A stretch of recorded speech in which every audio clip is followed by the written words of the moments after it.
Ugh, ads are such poop. Subscribe to Acast Plus now to skip ads and more for just $1 a month. Click the link in our show notes to learn how. And hey, we're on Patreon too. Your support helps cover the cost of running a podcast. For $2 a month, you can get early access to all our episodes ad-free, plus bonus episodes exclusive to Patreon subscribers only.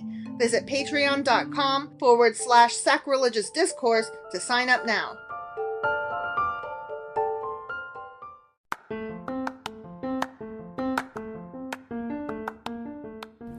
Welcome to Sacrilegious Discourse. I'm husband. And I'm wife. Together, we're reading the Bible for the very first time. We grew up without religion and wanted to know what all the fuss was about. Well, what have we learned so far? That God is a dick, and apparently some people believe in talking donkeys? We're not trying to pass ourselves off as experts. Nope, we're just reading the Bible for the first time and giving our first take reaction. If you'd like to join us in this venture, you might consider starting at episode 1. Otherwise, jump in wherever you like. All right, let's go read the Bible. Yeah, let's get to it. Husband! Wife! Do you remember what happened last week? Elihu was... A fart face! Yeah, basically. That's exactly what happened. I mean, I don't know. Yeah, Elihu's going off on Job, just like his other friends did, only he's got different reasons, quote unquote. But it all comes to the same. Right, yeah. I mean, we in our Q&A, we talked about how it's different, but honestly, it's just more of... It's just a justification for people later on. They're like, wait, maybe Job yelled at God too much. But he didn't.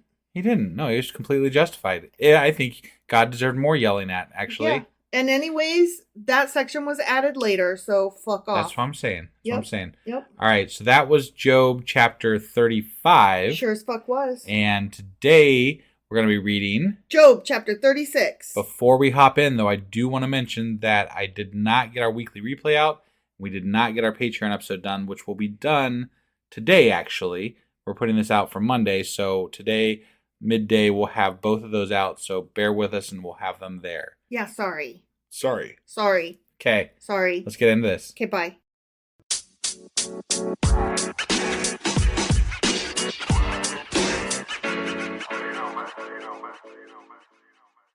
Okay, Job chapter 36. Okay. And I said bye in the intro, but I didn't mean to. I meant, we're let's still go. fucking here. Yeah, we're here. Not bye. Not bye. Unbye.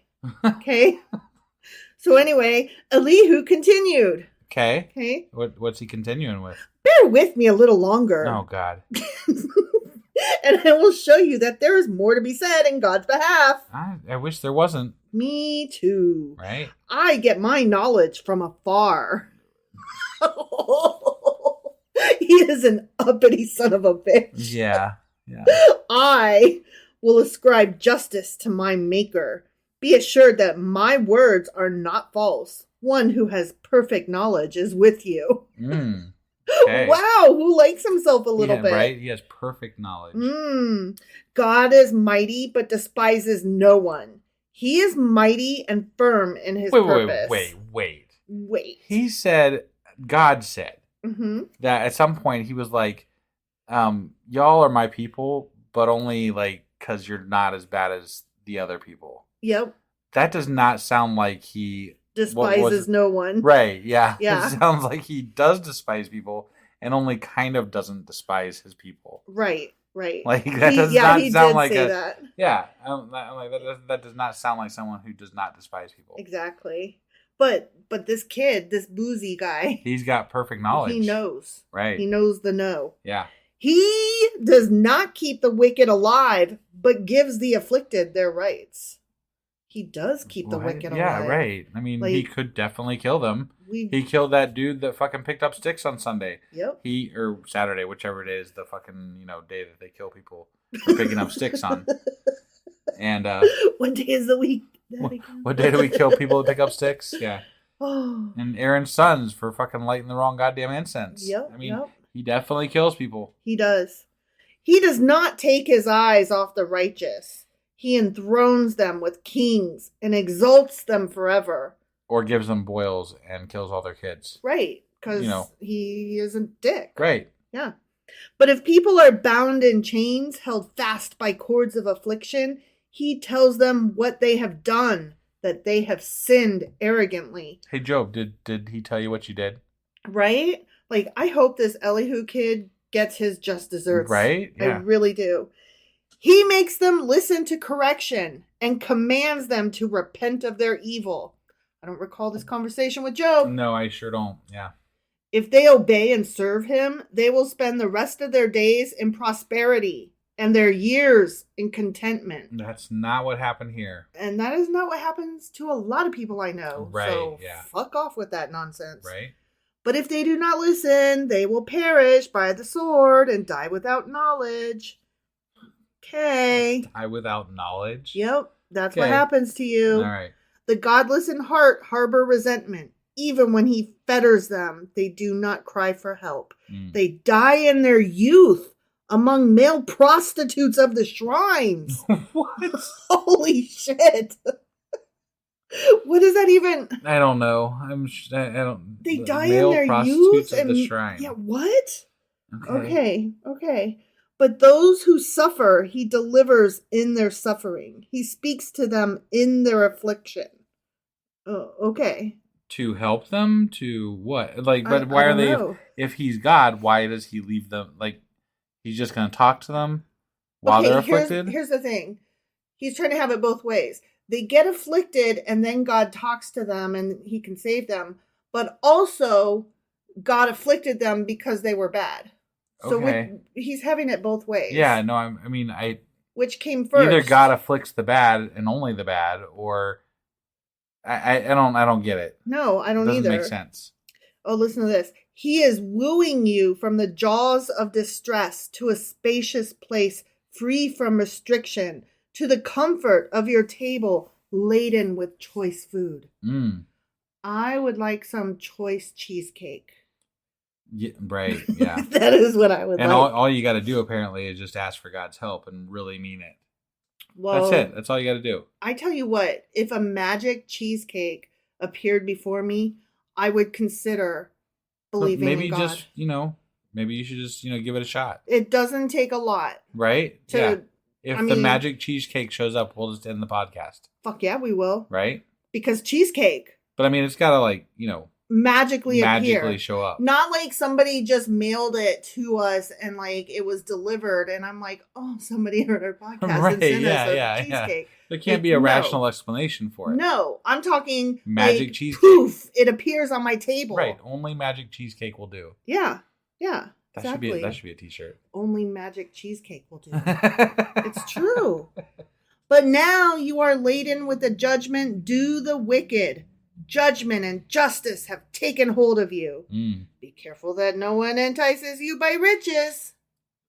What? I can be enticed by riches, so I guess I am going to hell.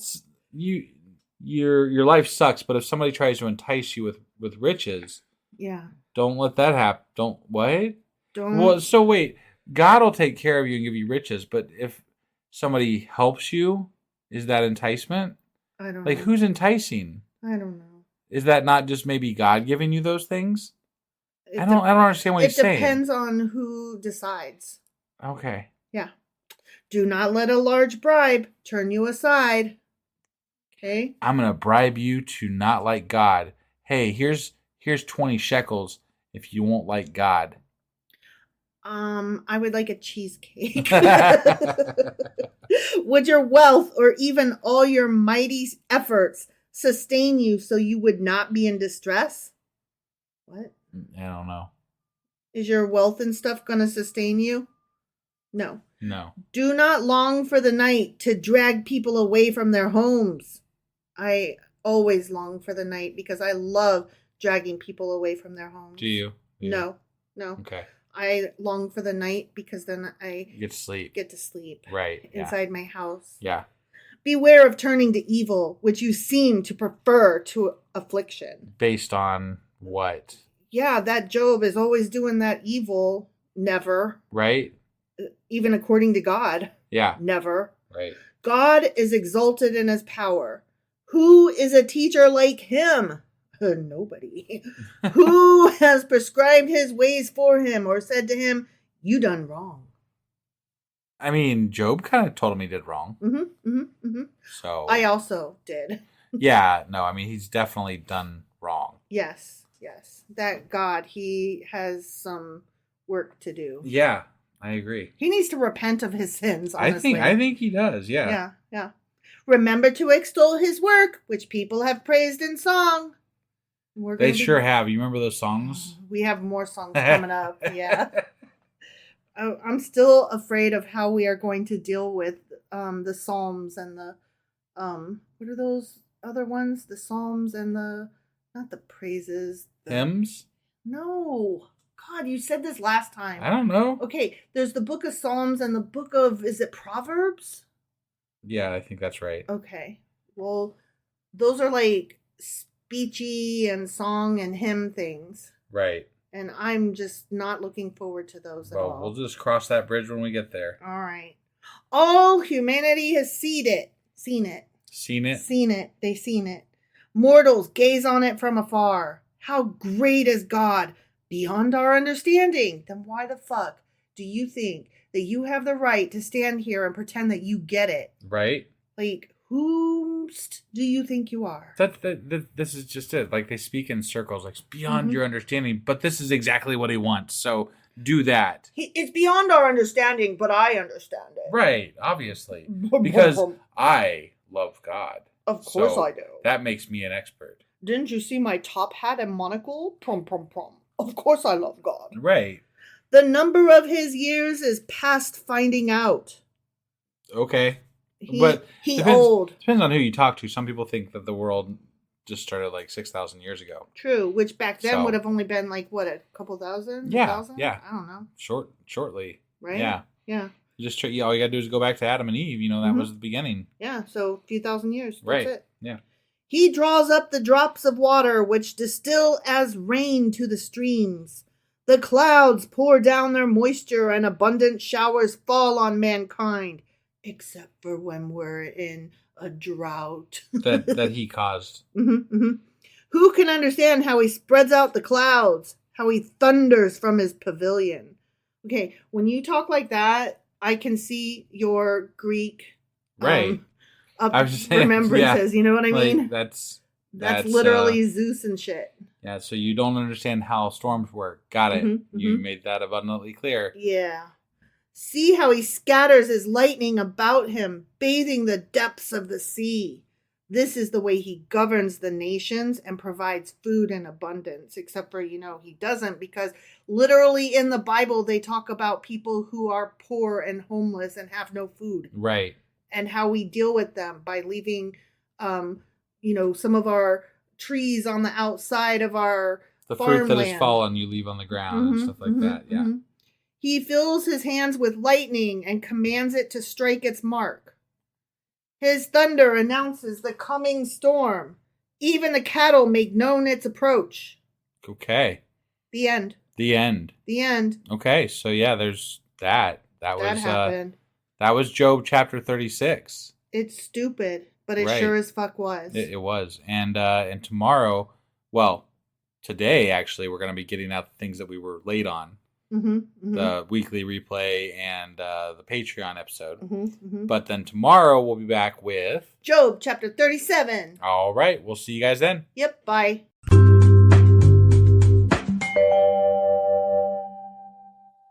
Husband. Wife. Do you remember what happened yesterday? More Elihu.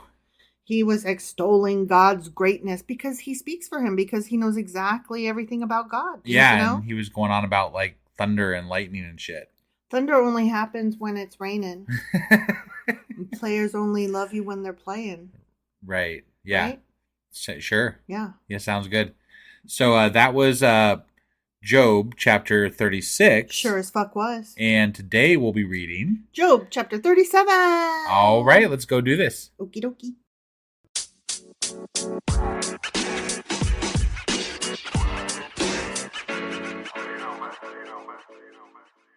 Okay, Job, chapter 37. Okay. We're continuing on. It's still Elihu. Yeah. He doesn't even start a new chapter. I think this is the last one with Elihu, though, if I remember from like our Q&A.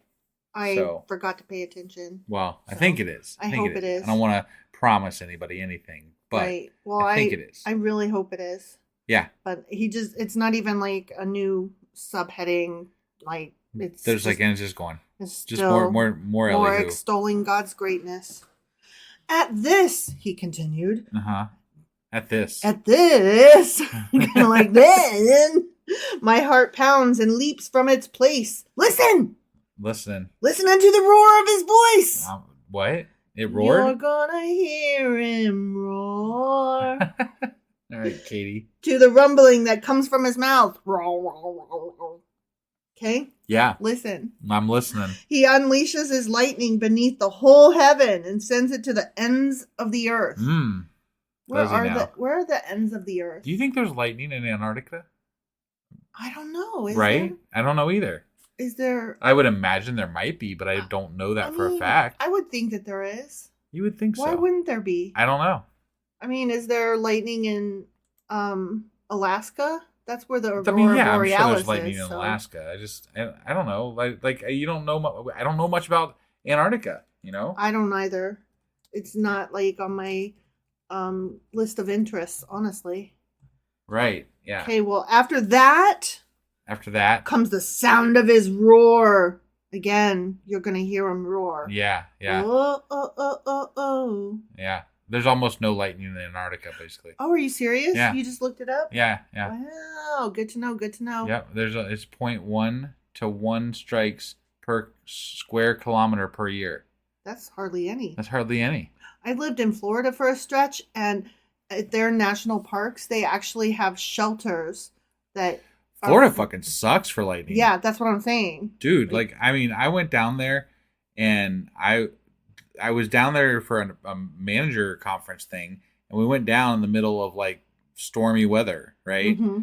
It was scary as fuck. Yeah. I'm like, their lightning what the is no hell? joke. And you don't hear about that. And it just comes out and you could be there, there might be clouds off in the distance, but all of a sudden just lightning strikes 20 feet away. You're like, oh, not literally 20 feet away, but it could be. Close. It could be. You don't know. I'm like, Jesus Christ, what the fuck is this shit? That's why they have all those shelters for lightning specifically. It's crap. Yeah. It's such crap. Yeah. I was like, the fuck are these? And they're not made out of metal because, lightning. Yeah. Yeah. It's crazy. Sorry. So there is lightning, but not much in Antarctica. Okay. That's all. But they make up for it in Florida. They definitely fucking do. Yeah. Okay. So anyway, God's roar, blah, blah, blah. He thunders with his majestic voice. When his voice resounds, he holds nothing back. Nothing. Roar! Not a thing. God's voice thunders in marvelous ways. Really? Mm-hmm. Okay. He does great things beyond our understanding. Did you know? So how would Elihu know if he does great things beyond our understanding, if they're beyond our understanding? How would he know about God's voice thundering? Has he heard it? Nobody else has. I mean, to me, he's talking about fucking thunder. I've heard thunder, right, but I don't attribute that to any fucking God. That's because we are not part of that whole believer in Greek pantheon thing. Right, yeah. My guy, I think you're confusing Yahweh with Zeus. Right? Or who's the god of thunder? Thor. Right. Yeah. You're doing it wrong. Well, I mean, there was always people would, when I was younger, they would say, oh, that's just God playing bowling or doing bowling or whatever, something stupid like that. Okay, but he's not telling a story to his child. He's speaking to a grown-ass man covered in boils who just lost his 10 kids. But also back then they didn't have science. Not like we do today. Right. But still. So they were still covering things that they didn't understand. He is trying to sell this story to a grown-ass man covered in boils who just lost his kids. Yeah. It's only thunder. It's only God's roaring. If he'd stop fucking roaring and talk to me. Right? Maybe we'd get somewhere. Yeah. Use your words, God. Yeah. He says to the snow, fall on the earth. Does he say that? That's what he says. Because snow listens to It's got ears. Yeah. Mm-hmm. And to the rain shower, be a mighty downpour. Okay. We had a downpour this evening. We did. It lasted 2 minutes. It did. But it soaked everything. Right. Yeah. That was that. Because God said, do that for a couple seconds. I guess. I don't think that's true. I don't either. So that everyone he has made may know his work, he stops all people from their labor. What do you mean, on the Sabbath? Yeah. Oh, I thought that was more like political entities that stop people from working. Yeah. So, if you don't stop, you die at other people's hands. Yes. Not God, really. I mean, it is a 10 commandment rule kind of thing. Like, yeah, and hypothetically, honor that the one guy Sabbath. died from picking up sticks or something. But On the Sabbath. yeah, I don't know how true that is. So that's the only one we know about. That's They the only never one mentioned it since. It's the only one we read about. I don't know that we know anything about it. Right. That is true. The animals take cover. They remain in their dens. Do they really? I want to see a scientific study to see if animals are in their dens during the Sabbath. That's what I want to see. Right? I think he's talking about the storm and the thunder. Okay. I don't think they do that during the Sabbath necessarily. Unless that's when the storm is. Right. The tempest comes out from its chamber. The cold... Oh, no. You lost your fucking place. I lost my fucking place. I accidentally clicked on a number. Oopsie. Okay, sorry. The tempest comes out from its chamber. The cold from the driving winds. The breath of God produces ice. False. That's not how ice is made. Yeah. And the broad waters become frozen. Mm. Okay. He's describing winter. Got it. Okay. He loads the clouds with moisture. He scattered his lightning throughout them. That's not how that goes. No. But okay. At his direction, they swirl around over the face of the whole earth to do whatever he commands them. That's not how weather patterns work. No wonder people don't understand the difference between weather and climate. They don't even understand weather. He brings the clouds to punish people or to water his earth and show his love. So it could be both or any. Whatever you decide that day. It's either punishment or he loves you. Mm-hmm. Whichever one you want to see it as. Mm-hmm. If you were looking to have a picnic that day, he's punishing you. Yep. If you needed your crops watered, then he loves you. Mm-hmm. What if it's both at the same time? Your crops need water and you're having a picnic. I guess that's just a real conundrum there. Mm-hmm. I can't decide if he's punishing or rewarding. Listen to this, Job. I'm listening. Okay. I mean, I'm not Job, but I'm listening. Listen. I'm listening. Stop and consider God's wonders. Did you consider it? Just briefly. Do you know how God controls the clouds and makes his lightning flash? I don't. Please let me know. I want to know. It's science. It's not electricity. God. Do you know how the clouds hang poised? These wonders of him who has perfect knowledge? Yeah, no. That's moisture in the air. Right. Gravity. It's the whole water cycle thing. Yeah. You who swelter in your clothes when the land lies hushed under the south wind. Can you join him in spreading out the skies, hard as a mirror of cast bronze? What? No, I can't. No. But that's okay. Yeah. Because I'm good. That's how the weather got it. Yeah. Okay. Tell us what we should say to him. We cannot draw up our case because of our darkness.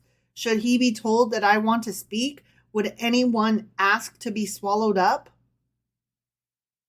No. He's saying, what? I think, wanting to talk to God is like asking to be roared at. Oh, okay. Like. So you shouldn't expect a good response, basically? Yeah. Like, why would you invite that? His roaring on you. So, okay. So dude loves us, right? Mm-hmm. And he created everything for us. Mm-hmm. And this guy, well, whatever. Let's just put Job aside. But but if you go to talk to him, he's mad. Yeah. That you're talking to him. Yeah. Don't talk to me. I love you. There's that drunk dad coming out again. Right? Now no one can look at the sun bright as it is in the skies after the wind has swept them clean. Okay, that is true. You can't look at the sun. Trump tried. Yeah. I sure wish it would have damaged his corneas. Yeah. Out of the north he comes in golden splendor. God comes in awesome majesty. I come in awesome majesty. Do you? Do you come in awesome majesty? No. Mine's more of like non-awesome majesty. Just kind of just plain come. I'm just there, Just plain come. Not awesome majesty come. Right, yeah. Okay. My come is awesome majesty. Okay. The Almighty is beyond our reach and exalted in power. In his justice and great righteousness, he does not oppress. Don't he, though? Therefore people revere him. For does he not have regard for all the wise in his heart? The end. I would say the answer to that is no. I also would say no. Yeah. So, Okay. Elihu, you're wrong. You're wrong. You're wrong, dude. You're wrong. Okay. So that was Job chapter 37. Sure as fuck was. And tomorrow we'll be back, hopefully without Elihu, with Job chapter 38. All right. We'll see you guys then. Yep. Bye.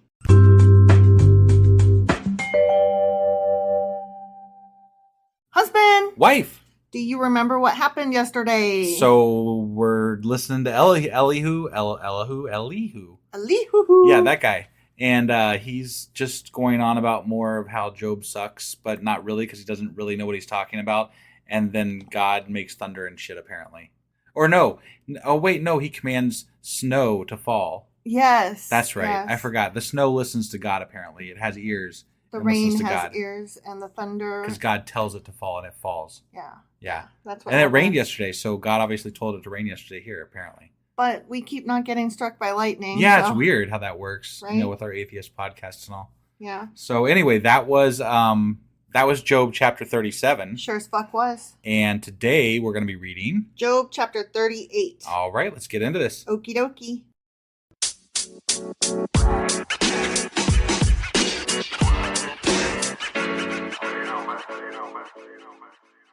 Okay, Job chapter 38. Okay.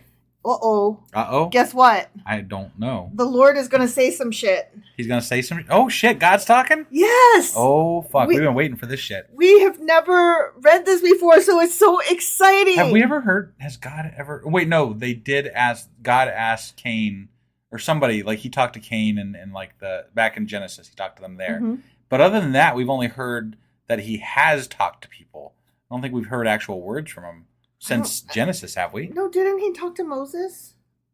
I don't know that we actually knew what the words were. We heard that he said stuff to Moses. But I don't think we actually heard the words directly from God. Okay, that's fair. I'm just saying. Well, the Lord is about to speak. He's about to speak, huh? I'm sorry, but 38 chapters into Job, it's about fucking time. I mean, because these boys have been harassing our poor little Job boy. He needs to have his say. Then. Yeah.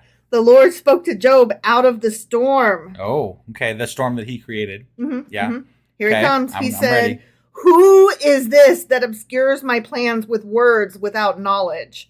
Oh, shit. Wait, is he talking to Elihu? He's talking to the boys, yeah. Okay. Yeah. I was going to say because... okay. No, he's not correcting Job. He's pissed at the boys. Okay. All right. Brace yourselves like a man. I will question you, and you shall answer me. What's different about bracing yourself as a man versus a woman? It's a man's world, and so it's understood. Like, do you have to account for dick, or is like what's the difference between bracing yourself? Well, like how does that affect differently? I'm wondering. Men are kind of stupid, so I think that he has to like get down eye level and be like, "Now, boys, brace yourself." It probably involves manspreading. Probably bracing yourself as a man. Because look, if God came down, women would be like, "Oh, okay," like they would understand immediately what was happening, right? And he wouldn't have to say, "Now, girls, brace yourself." Yeah. You know what I'm saying? Sure. So I think that he's clearly talking down to men because men are stupid, generally speaking. Sure, whatever. Sure, I mean, I'll take that. And also because they are so full of pride that they can't even recognize a higher power for a second. So he's like, yo, hey, okay. Guys, I'm God. Yeah. Brace your fucking selves. Got it. So we're bracing ourselves. All right. Here you go. Ready? Yeah, I'm ready. Where were you when I laid the earth's foundation? Tell me if you understand. Who marked off its dimensions? Surely you know. Who stretched a measuring line across it? Okay, I mean, he's like, you weren't there for obviously. It's a very long version of, you don't even fucking know. Right. The answer to this is, you don't know. Yeah. He's so like, shut the fuck up. Why are you speaking to me, of me, about me, for me? As if you know what I'm going to say or do or what I know. This is just a long, breathy way of saying all that. Got it. On what were its footings set, or who laid its cornerstone? While the morning stars sang together and all the angels shouted for joy. I know the answer. It wasn't. It wasn't our boys. It wasn't the guys yelling at Job. No. Nope. Who shut up the sea behind doors when it burst forth from the womb? When I made the clouds its garment and wrapped it in thick darkness? When I fixed limits for it and set its doors and bars in place? This is a long run-on sentence. Yeah, no. When I said, this far you may come and no farther. Here is where your proud waves halt. Okay. This is not... He's like, I'm awesome, I'm awesome, I'm awesome, I'm awesome. You weren't there, you don't know. He doesn't talk from the beginning of time, and this is what he's like. Yeah. Like, how dare you? This is his whole thing. Huh? I know. How fucking dare you? Okay. Whatever, dude. 38 chapters, huh? Okay. Have you ever given orders to the morning or shown the dawn its place that it might take the earth by the edges and shake the wicked out of it? I can't say that I have, actually. I have never, ever looked at the sun and flicked it with my finger and said, get right. Well, I mean, I have cursed the sunlight before. Like, fuck. Oh, that it's reminds fucking bright. me. Sucks. I don't want to wake up. I was babysitting today, and we went outside, and after an hour, it was so fucking hot. I was like, we have to go back inside now. And he was like, no. And I was like, by which you mean yes, let's go. Yeah. And we went. Right. It was too hot. His little cheeks were red. And I was getting sunburned. Yeah. The earth takes shape like clay under a seal. Its features stand out like those of a garment. Blah, blah. He likes using garment. He's used that word multiple times now. Has he? Yeah, I think so. I wasn't paying good attention. It sounds like I've heard it multiple times anyway in my head. Maybe. I don't think you did. Okay. I could be wrong. The wicked are denied their light, and their upraised arm is broken. Oh. So, I guess he's... okay. I don't get it. He's just like, I've done so many great, awesome things, and you haven't. Nah. Right.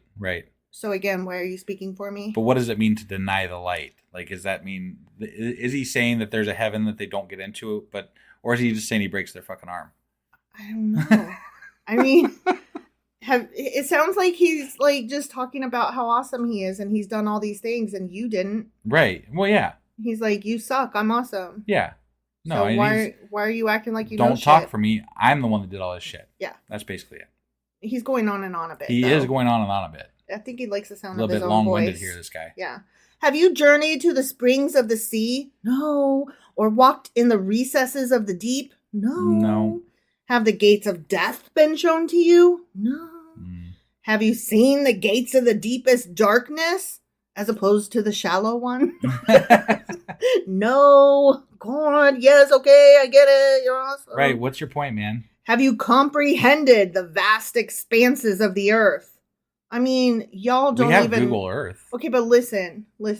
These guys don't even know how big the earth is. No, I know. Yeah, they definitely have not. That's what I'm saying. Like, shut up. Right. But I mean, shut up, God. We could literally go look at any point on the earth right now if we wanted to. Well, there are some places on earth that have not been plumbed yet. Well, yeah. But there's still a satellite view of it. There is a satellite view of, like, the treetop of it. Right, yeah. But you can't, like, penetrate We don't know what's down there exactly, maybe. Yeah. But, yeah. Tell me, if you know all this, what is the way to the abode of light, and where does darkness reside? Can you take them to their places? Do you know the paths to their dwellings? Surely you know, for you were already born. You have lived so many years. Yeah. Have you entered the storehouses of the snow or seen the storehouses of the hail? I feel like he's just kind of puffing up his own shit here because he already knows the goddamn answer. I know. Dude. It's like when he was walking around the garden going, where's Cain? Where's Abel? When there's all 4 people in the fucking world. Well, and even before that, he was walking around going, where's Adam? Hello? Yeah. Which I reserve for times of trouble, for days of war and battle. What is the way to the place where the lightning is dispersed, or the place where the east winds are scattered over the earth? Just imagine if he's this wordy, how wordy he's going to be. Like, he's going to have some choice things to say when he actually gets to the fucking point. Yeah, I'm curious. I just want to know how he's going to explain the fact that he made a fucking bet with the devil for Job and killed all his goddamn kids and gave him boils. Yeah. I want to hear that explanation. I want to hear what he has to say. Because that is still bullshit. It is very I don't bullshit. care how much he knows about the beginning of the fucking earth. Right? That was bullshit. That was bullshit, and I agree with you 100%. Yeah. Who cuts a channel for the torrents of rain and a path for the thunderstorm to water a land where no one lives, an uninhabited desert, To satisfy a desolate wasteland and make it sprout with grass? Yeah, sure. I mean, nobody. Yeah, Nobody. The climate, erosion, rain. Does the rain have a father? No, it does not. No. I can emphatically say that. Who fathers the drops of dew? He said dew. Because I'm a child. From whose womb comes the ice? Oh, could you imagine giving birth to ice? You have to give birth to ice. That sounds a really dumb way to make ice. Can you imagine if you had to have a womb in your fucking freezer? No, I was just imagining like I had children and pushing them out was so difficult. And then I'm thinking about if I had to push out ice. Right, but can you imagine? I'm just saying, yeah, pushing out ice. Like your freezer has an ice maker, but it's a womb. It's a womb. And every time it has to have birth to the ice cubes. I mean, okay, if we're that would be really fun. If we're stretching the analogy here, you know those freezers that have the ice and filtered water built in? Yeah. One might call the ice tray in there a womb. Right, but it would be better if it like made the noises of giving birth to ice. No, I would not like that at all. I would not like that at all. I don't think you'd like it either. No, it would be pretty disturbing. Who gives birth to the frost from the heavens when the waters become hard as stone, when the surface of the deep is frozen? Can you bind the chains of the Pleiades? I'm getting a little sick of him, just promoting what all he does. I do great things. Like, that's great, God. I'm big. Shut the fuck up now. I'm strong and tall. Yeah. You weren't there. Good job, man. You don't know. Okay, the Pleiades. Did I say that right? Pleiades? Pleiades? I don't know. Fuck. Is it Pleiades? I would have said Pleiades. I don't know. I always say Pleiades. I don't know. I don't know the exact correct pronunciation. Stars, things. Right, yeah. Okay. Can you loosen Orion's belt? It's not a real belt. Come on. Right? Come on. We all saw Men in Black. Are you talking about the cat's collar? Come on. Can you bring forth the constellations in their seasons or lead out the bear with its cubs? No. You sure let out the bears at one time for, what was it, Elijah? And he let the bears out. Right? And mauled those 42 kids? Because they called that guy bald. Yeah, it was bullshit. Yeah. Way to go, God. You mauled kids. Yeah. Awesome. Yeah. By leading them. You just said you lead the bear. He leads the bears. He led them to maul those fucking kids. Because those kids called that man bald. That's what he's admitting to that right there. Because if I go to you like this, if I go, baldy, you are a baldy, then I deserve to be mauled, apparently. Mauled by a bear. Yeah. Okay, thanks. Do you know the laws of the heavens? Can you set up God's dominion over the earth? Can you raise your voice to the clouds and cover yourself with a flood of water? Do you send the lightning bolts on their way? Do they report to you? Here we are. I'm sorry, I'm just getting like blah, blah, blah because that's how I feel. But I can't hear it when you're sing-songing. Okay, well, he's just doing more of the same. Well, I know. He's like, did you do this great thing? Did you do that great thing? Yeah. I did. We know, God. Do they report to you? Here we are. Who gives the ibis wisdom or gives the rooster understanding? Who has the wisdom to count the clouds? Why would you want to count the clouds? How wise is it to count clouds? I feel like it's wise not to count the fucking clouds. I was going to say, I think I am wise because I have decided I only count things that fucking matter. Yeah, right? Like how many Sharpies I have left before I got to buy a new pack. I ain't counting your fucking Sharpies. There's too many goddamn Sharpies. Well, there's never enough, and there's certainly never too much. Oh, I know. That's why they're not counting the fuckers. Right? Yeah. Okay. So if you are not counting Sharpies, you're certainly not counting clouds. I'm definitely not counting clouds. Plus, besides that, they changed. Like by the time you're done counting, they would have shifted and formed into separate clouds. And like you would wait, was that one or two? Oh shit! I got to go back and recount. It just seems stupid to count clouds. Stupid. Who can tip over the water jars of the heavens? There aren't any. When the dust becomes hard and the clods of earth stick together. This is so poetic and dumb. Yeah. And I like some poetry, but not this. This is childish, silly. He is so full of himself in this. I mean, if claiming canon God. Yeah. This canon God is so fucking full of himself. Yeah. Do you hunt the prey for the lioness and satisfy the hunger of the lions? Wait, the lion doesn't even hunt for itself? God hunts for the fucking lion? No. The lioness. Oh, wait. Do you hunt the prey for the lioness? Oh, yeah. Yeah, that's what I'm saying. And satisfy the hunger of the lions when they crouch in their dens or lie in wait in a thicket? Apparently nobody knew. Nothing does anything for itself. It's all God. That sounds like a fucking narcissistic man. My ex Right? used to say he was the only one who did anything. Nobody else could work as hard as him. Nobody did as much as he did. Right. Jesus. Yeah. Okay, here's the thing about lions. The thing about lions, huh? Yeah, there's this meme. You've probably seen it. And it's the one where the animals 2 by 2, they're marching onto the ark. Uh-huh. And there's 2 lions side by side marching onto the ark. And you could tell that they're lions because they both have manes. And so it says, good luck getting those 2 male lions to breed. And I just love that meme. Yeah. It's hilarious to me. Yeah. Because, they're both boys. Right, yeah. Which is fine. Right. It's fine that they're both boys. But it's a problem for propagation, Yes. Yeah. Yes. It's not going to work the way they want it to. Right, right. Oh, sorry. Back to this. Yeah. Last sentence. Ready? I'm ready. Who provides food for the raven when its young cry out to God and wander about for lack of food? The end.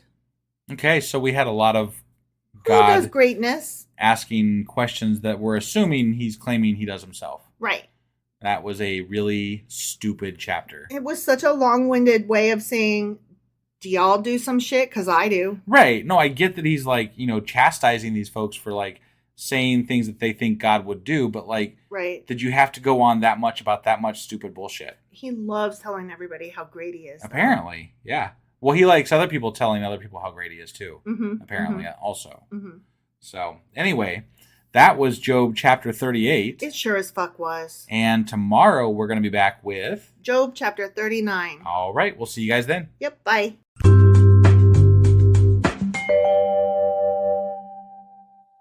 Husband! Wife! Do you remember what happened yesterday? God was telling the guys that were yelling at Job how much they don't fucking know. See, that's what I thought too. Oh. But then this thing was called The Lord Convinces Job of Ignorance. And that's not what I got out of that. Well, so I feel like we misunderstood it or else they miscaptioned it. Maybe he was yelling at Job with that group because Job was also criticizing God, and maybe God's going to be like, no, you had no right to criticize me. Okay. And you don't know what you're talking about because, But we know, and we know he was fucking betting Satan, so fuck you, God. Yeah, that's what I'm That's saying. some bullshit calling out Job. Job just had his fucking family killed by you. Right. And got boils from you. Yeah. So fuck off. Fuck off. That's some crap. Not only that, but I protest the word of the use of the word convinces. Yeah. Because that indicates that he is convinced. Right. Like, if I convince you of something, that means that I have succeeded in convincing you.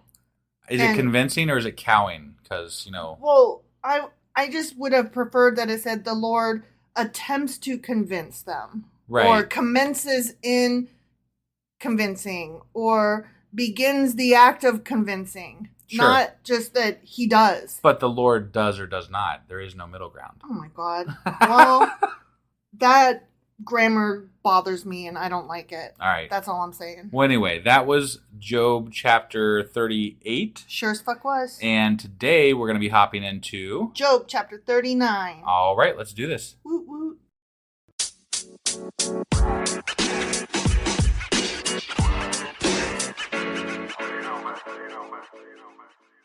Okay, Job chapter 39. Okay. So God is still yakking. Is he? He's still flapping his duck sickers. Oh. I said duck sickers, but I was trying to say dick suckers. Jesus, what the fuck? I had an ex that used to call lips dick suckers. Okay. And so that's why I was saying God was flapping his dick suckers, but Okay. it came out duck flippers or something. like our fans are not going to pick up on that and be on Patreon tomorrow and be like, I'm using this forever. Because that happens. Well, here's the thing. I am dyslexic, and then on top of that, I'm tired and goofy. Right. So you just never know what the fuck is going to come out of my mouth. Yeah, yeah. Okay, so anyway, God is still yapping his gums. Okay. Okay. Yep. Do you know when the mountain goats give birth? I do not, sir. No, I'm not aware. Prum, prum, prum. Do you watch when the doe bears her fawn? No, but I watched a cat give birth. I watched Bambi once. I saw an elephant give Actually, a couple birth. of times. On YouTube, I saw an elephant, and it was so amazing. Like, the elephant just kind of goes, ooh, and it, like, sways back and forth. And then suddenly, like, an ocean just falls out, and then a big old bomb drops and it's the baby. Got it. And then within seconds, the baby gets up and walks. That's crazy. Like, what the fuck? Yeah. And the mom beats it with her trunk to get all the shit off of it. Yeah. Oh, sorry.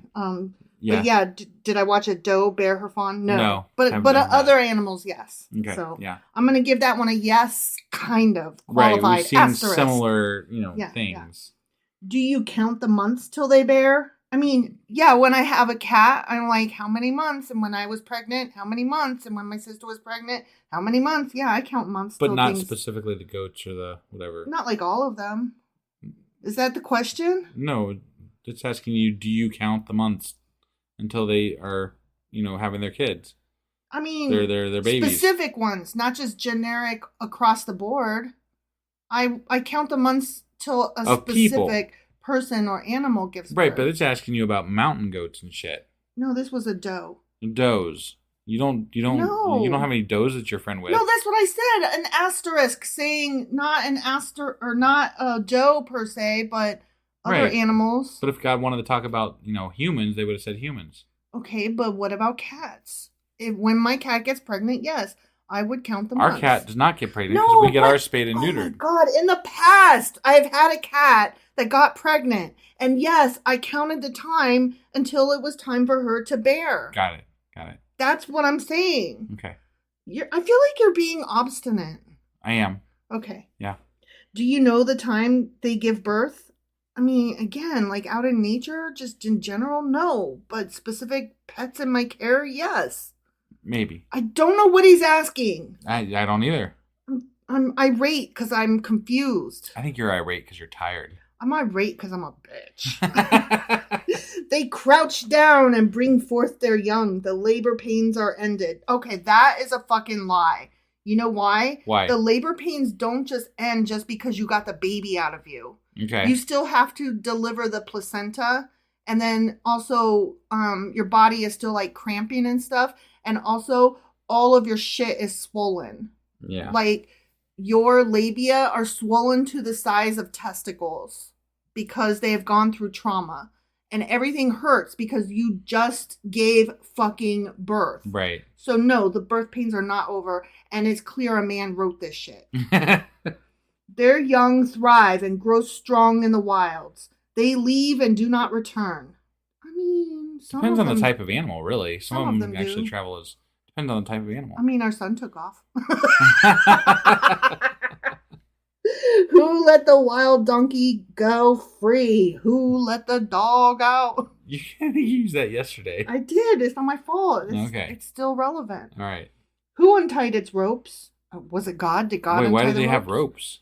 Because somebody let the wild donkey go free. But if it was wild, it wouldn't necessarily if it was wild, why did you have it tied up? Why was there ropes in a wild donkey? Yeah. I didn't untie its ropes because it was wild and it wasn't tied up in the first place. Right. Trick question there, God. Yeah. I gave it the wasteland as its home, the salt flats as its habitat. Okay. Okay, if you say so. Good on you, man. It laughs at the commotion in the town. It does not hear a driver's shout.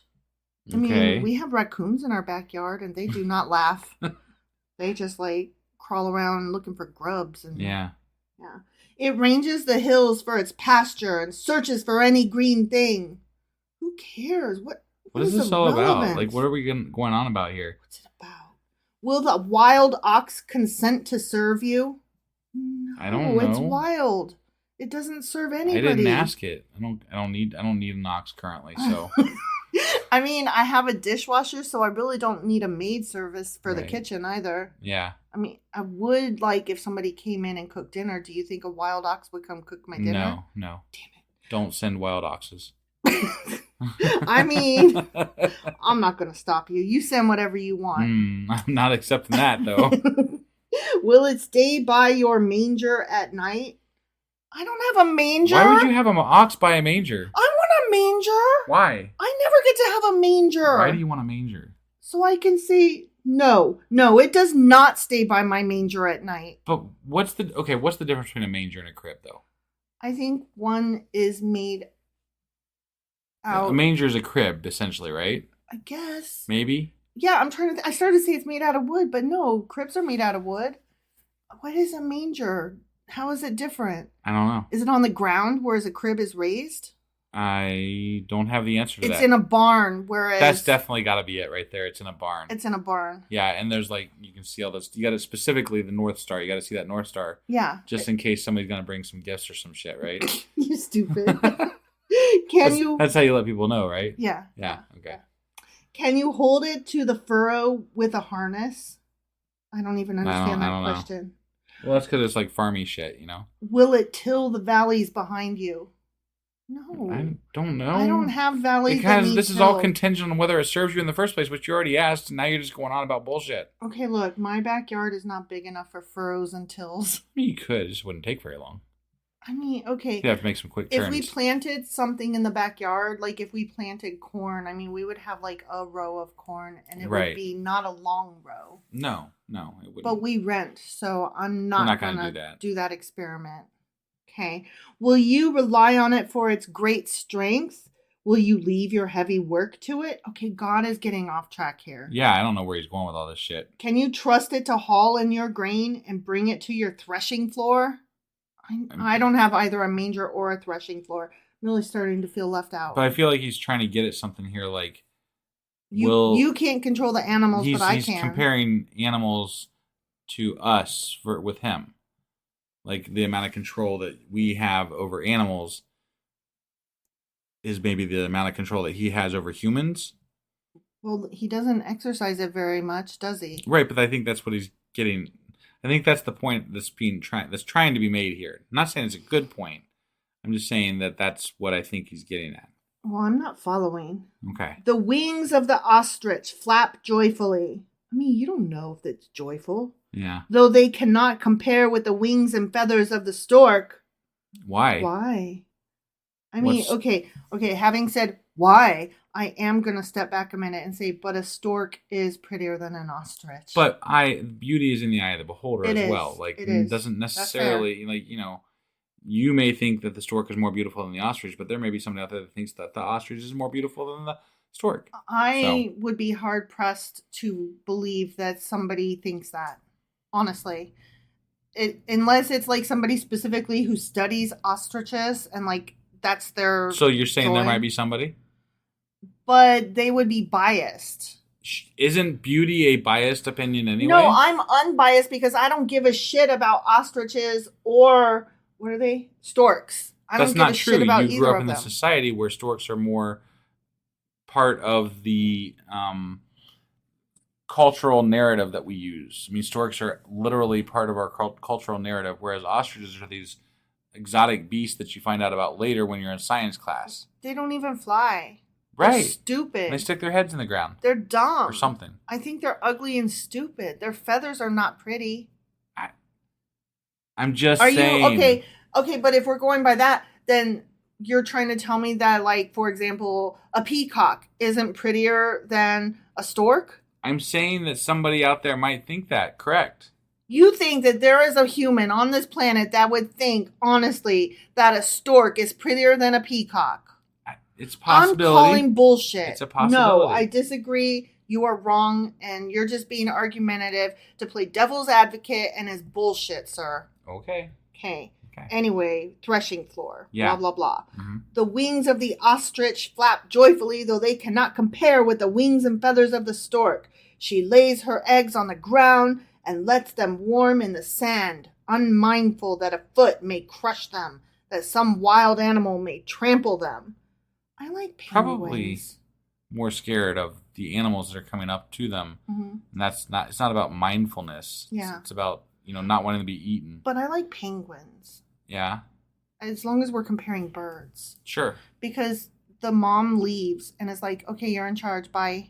Mm-hmm. And then the dad has to take care of the egg. Right. And I just think that is funny. Yeah. Because she's like, bitch, bye. Mm-hmm. And then she leaves. She just takes off. I mean, she comes back, but... Sure. But she's going hunting, right? Yeah. Like a lioness. Right. Yeah, because they are the badasses. Mm-hmm. And the dad has to be a stay-at-home dad. And that's awesome. Right. And that's awesome. I will volunteer right now to be a stay-at-home dad. I do not want to work. Let's both be stay-at-homes. That's badass. Yeah. We'll both be stay-at-home. Yeah. That'll work out well. You go to work right now, sir. She treats her young harshly as if they were not hers. What? She cares not that her labor was in vain, for God did not endow her with wisdom or give her a share of good sense. Yet when she spreads her feathers to run, she laughs at horse and rider. What is the point there? She runs fast. Yeah, I know. Ostriches run fast. So fast. But she doesn't have any wisdom, so whatever. So she's dumb. I guess. She's a fast I dum-dum. I don't understand. Do you give the horse its strength or clothe its neck with a flowing mane? Obviously not. Do you make it leap like a locust, striking terror with its proud snorting? It paws. The fact that I made you laugh made me laugh. It paws fiercely, rejoicing in its strength, and charges into the fray. It laughs at fear. Ha ha! Afraid of nothing. Okay. It does not shy away from the sword. That's a lie. Horses get scared at everything. They're skittish animals. Right. That's why you got to put blinders on them and exactly. train them really well so they don't, Speaking run of away. horses, I heard that a bunch of horses died right before the what is that race that Kentucky Derby? Yeah, the Kentucky Derby. Yeah. And like every year when the Kentucky Derby happens, there's all these questions about the humanity of these horses are bred specifically for a race, mm-hmm. and if one goes lame, they just kill it. I know. I know. Because what you gonna do? Yeah, all they're good for is running, apparently. Yeah. No snuggle in the horse. But then everybody's trying to tell me how horses are awesome and wonderful, and I'm like, you can't have it both ways, guys. Yeah. Yeah. But anyway, a bunch of horses died. Yeah, I heard that. That was sad. Yeah. Okay, that's all I know about it. That's all I know about it, too. The quiver rattles against its side, along with the flashing spear and lance. In frenzied excitement, it eats up the ground. It cannot stand still when the trumpet sounds. At the blast of the trumpet, it snorts, "Aha!" It does? Okay. It catches the scent of battle from afar, the shout of commanders, and the battle cry. I think it catches the scent of its blood as the spurs dig into its back and spurs them forward. Yes, exactly. So, yeah. Just saying. Does the hawk take flight by your wisdom and spread its wings toward the south? This is so painful. Does the eagle soar at your command and build its nest on high? We have a bird making a nest under our air conditioner upstairs. It dwells on a cliff and stays there at night. A craggy rock or a rocky crag. It actually says rocky crag. Okay. But I say craggy rock because I'm dyslexic. Sure. Yeah. Is its stronghold. From there it looks for food. Its eyes detect it from afar. Its young ones feast on blood, and where the slain are, there it is, the end. So this was just more of God telling us how fucking... He does shit with animals. He makes these things do these things. And he does animal... Whatever. He does... What's it called when you fuck with animals? When you fuck with animals. Okay, not... That's not the fucking I meant. God. No, I didn't mean like bestiality. Right, I meant like... What's it called when you make animals do things? Husbandry? Yeah, that. Wait, when you make them do things. Domesticate them? Okay, that too. He domesticates them and he engages in animal husbandry and he does animal stuff. I can't follow what you're going on about. I'm just saying God does animal stuff, the end. That's what this whole chapter does. That needs to be God does animal stuff. I love it. That's perfect. I mean, right? That's what this whole chapter was. Yeah, God does animal stuff. And on that note, that was Job chapter 39. It sure as fuck was. And we will be back tomorrow with... Job chapter 40. We'll see you then. Bye.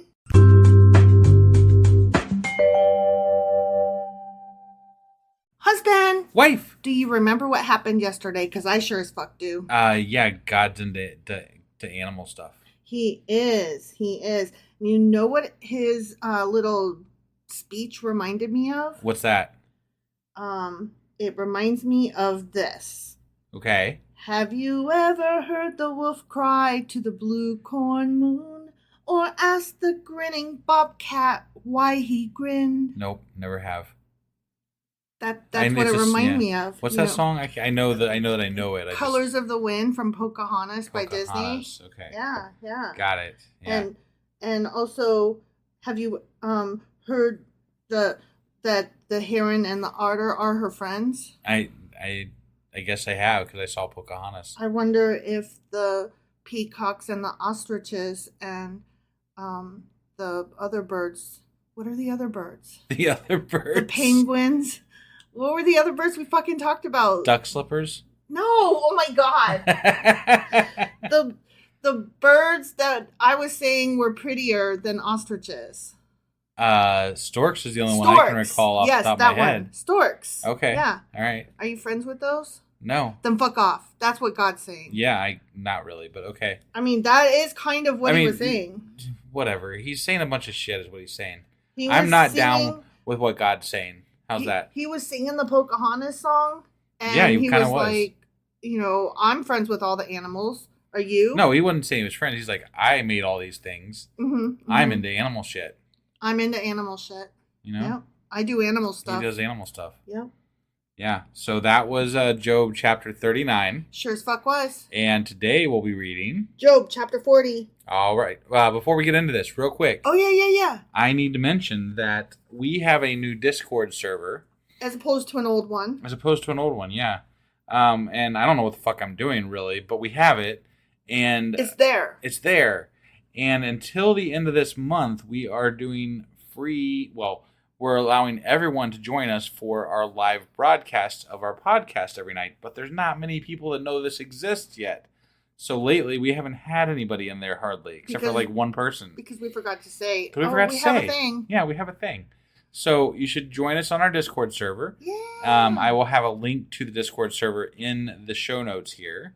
Mm-hmm. And hop on over, join us there. And if you are available in the evenings, that's generally when we do our live podcasts. And you can hop in. We'll have a good time and go from there. But it is only going to be available to every user until the end of this month. After that, it will become strictly for Patreon subscribers level silver and up.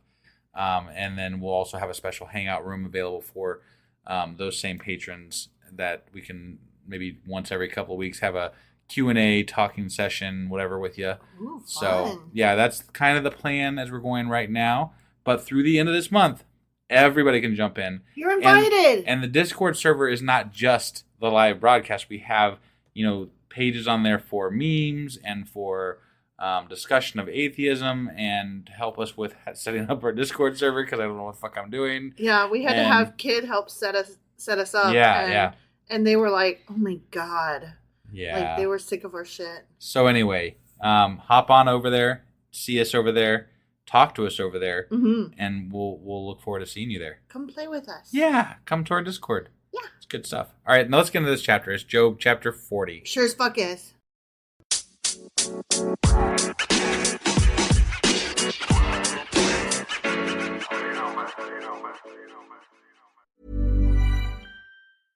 Surgeons keep our hearts beating.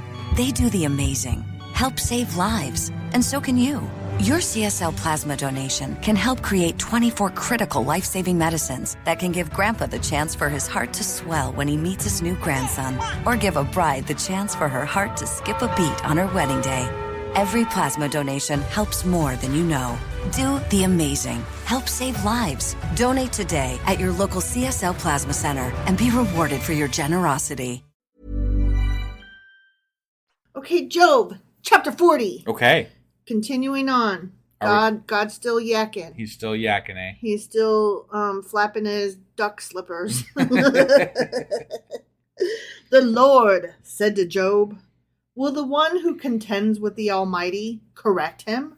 Let him who accuses God answer him. Okay. Oh, then Job answered the Lord. Oh. Ooh, they are conversing, and I'm very excited about this. This is fun, yeah. Hey, like it's finally going somewhere. Yeah, I want to hear what happens here. I am unworthy. How can I reply to you? I put my hand over down, my Job. mouth. I spoke once, but I have no answer twice. But I will say no more. Job, you jackhole, right? The fuck, man? Like, stand up for yourself. He fucking killed your kids. I mean, you're allowed to ask. Could I just know why, though, please? Right. Like, yeah. I'm not saying you have to, like, trash them. I would, but I'm not saying you have to. Right. But you don't even want to ask them, like, what's the ineffable plan here? Right? Yeah, like, what is going on, man? I trust that you have everything well in hand. I would like to enthusiastically be on board, so please explain why my 10 children had to die. Right, yeah. So that I can be like, oh, okay, that makes sense. Yeah. You know? Right, yeah. Yeah. Okay. Then the Lord spoke to Job out of the storm. You can't just come down and talk to him like a normal God. No. He's got to talk to him from a storm. Or a burning bush, or a cloud, or a Sounds pillar. like there's too many drugs involved here. So, yeah. Brace yourself like a man. I will question you, and you shall answer me. That's with the man spreading, right? We talked about that, Yeah. Would you discredit my justice? I absolutely would, God. Yeah. I would discredit your justice. Yeah, especially since you made a bet with the devil. How dare, right? And you're sitting here defending criticizing. yourself? Like, come on, dude. Yeah. You did this frivolously. Yeah. This is bullshit. And if you didn't, I demand that you explain yourself. Right.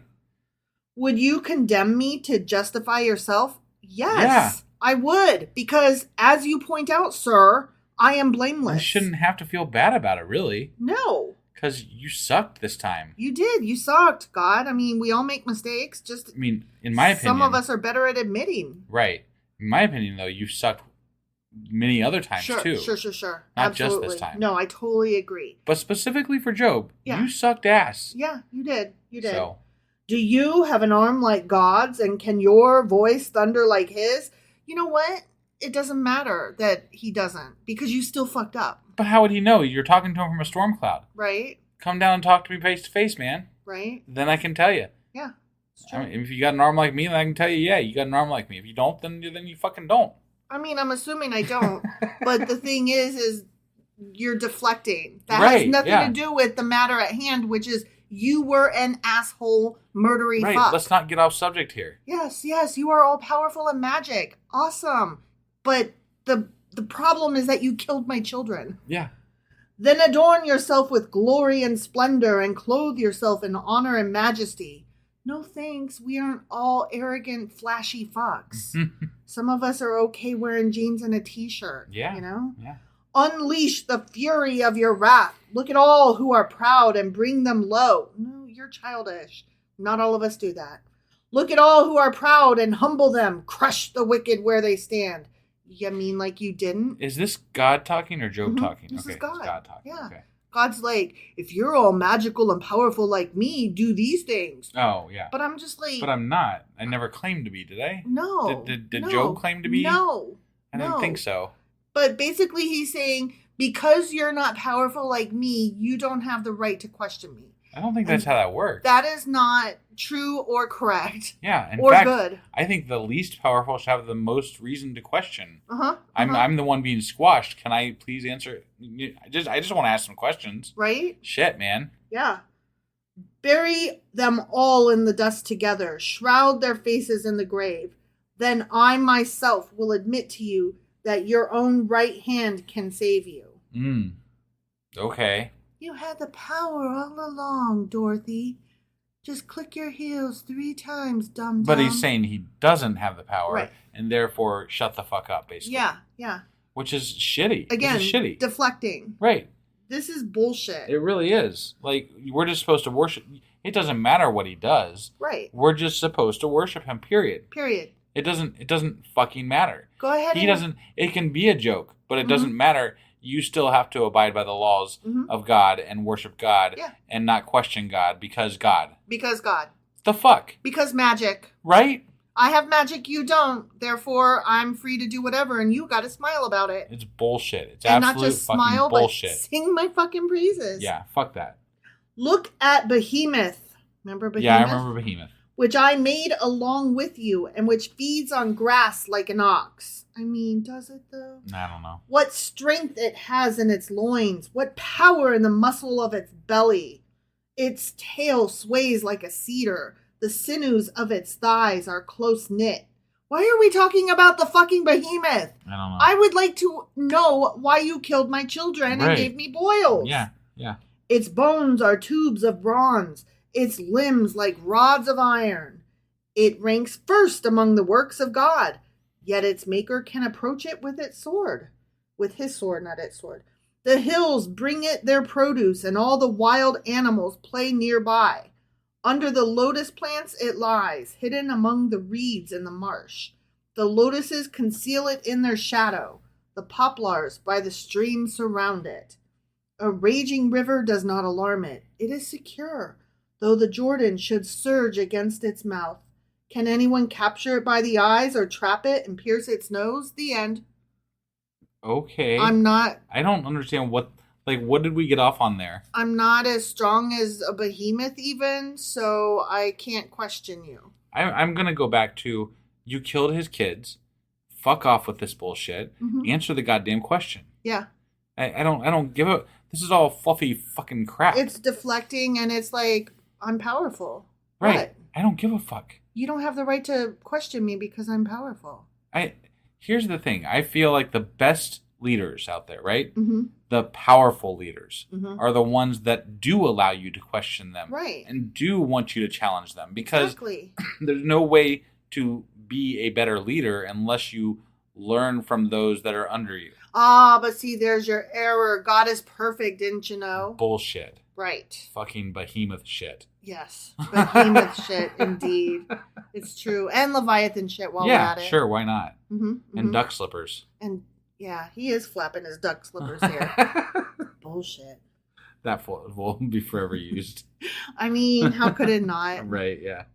All right. Well, that was Job chapter 40. Sure as fuck was. And you guys should all hop off this podcast right now and go join our Discord server so you can hear this live tomorrow. Mm-hmm, mm-hmm. Right? Yeah, before the end of this month comes. Yeah. And we'll be back tomorrow, hopefully with you there live with No. I'm sorry. Tomorrow's Saturday. Oh, tomorrow's Saturday. Yeah. Oh, yeah. Okay. So tomorrow we'll be doing Q&A Saturday. And then we'll be back on Sunday this week with a Sacrilegious book club. I will try to get the book or the weekly wrap up out on time this week, which I didn't do greatly last week. But you do for the most part. But I got it out the next day. Mm-hmm.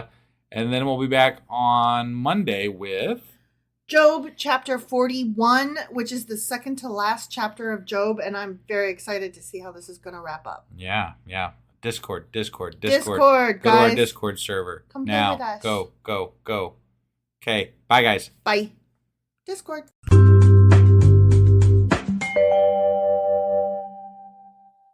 Husband. Wife. Do you know what today is? Well, it's Saturday, so that means Q&A Saturday. That's right. And what are we Qing and Aing today? Well, God started talking in these most recent chapters, and so I thought we would maybe look into that. He should probably shut his duck slippers. Yep. So, yeah, I thought we would find out what God's talking about or something. Yeah. Okay. Well, let's go ahead and get into this and see what God had to talk about, I guess. Yeah. All right.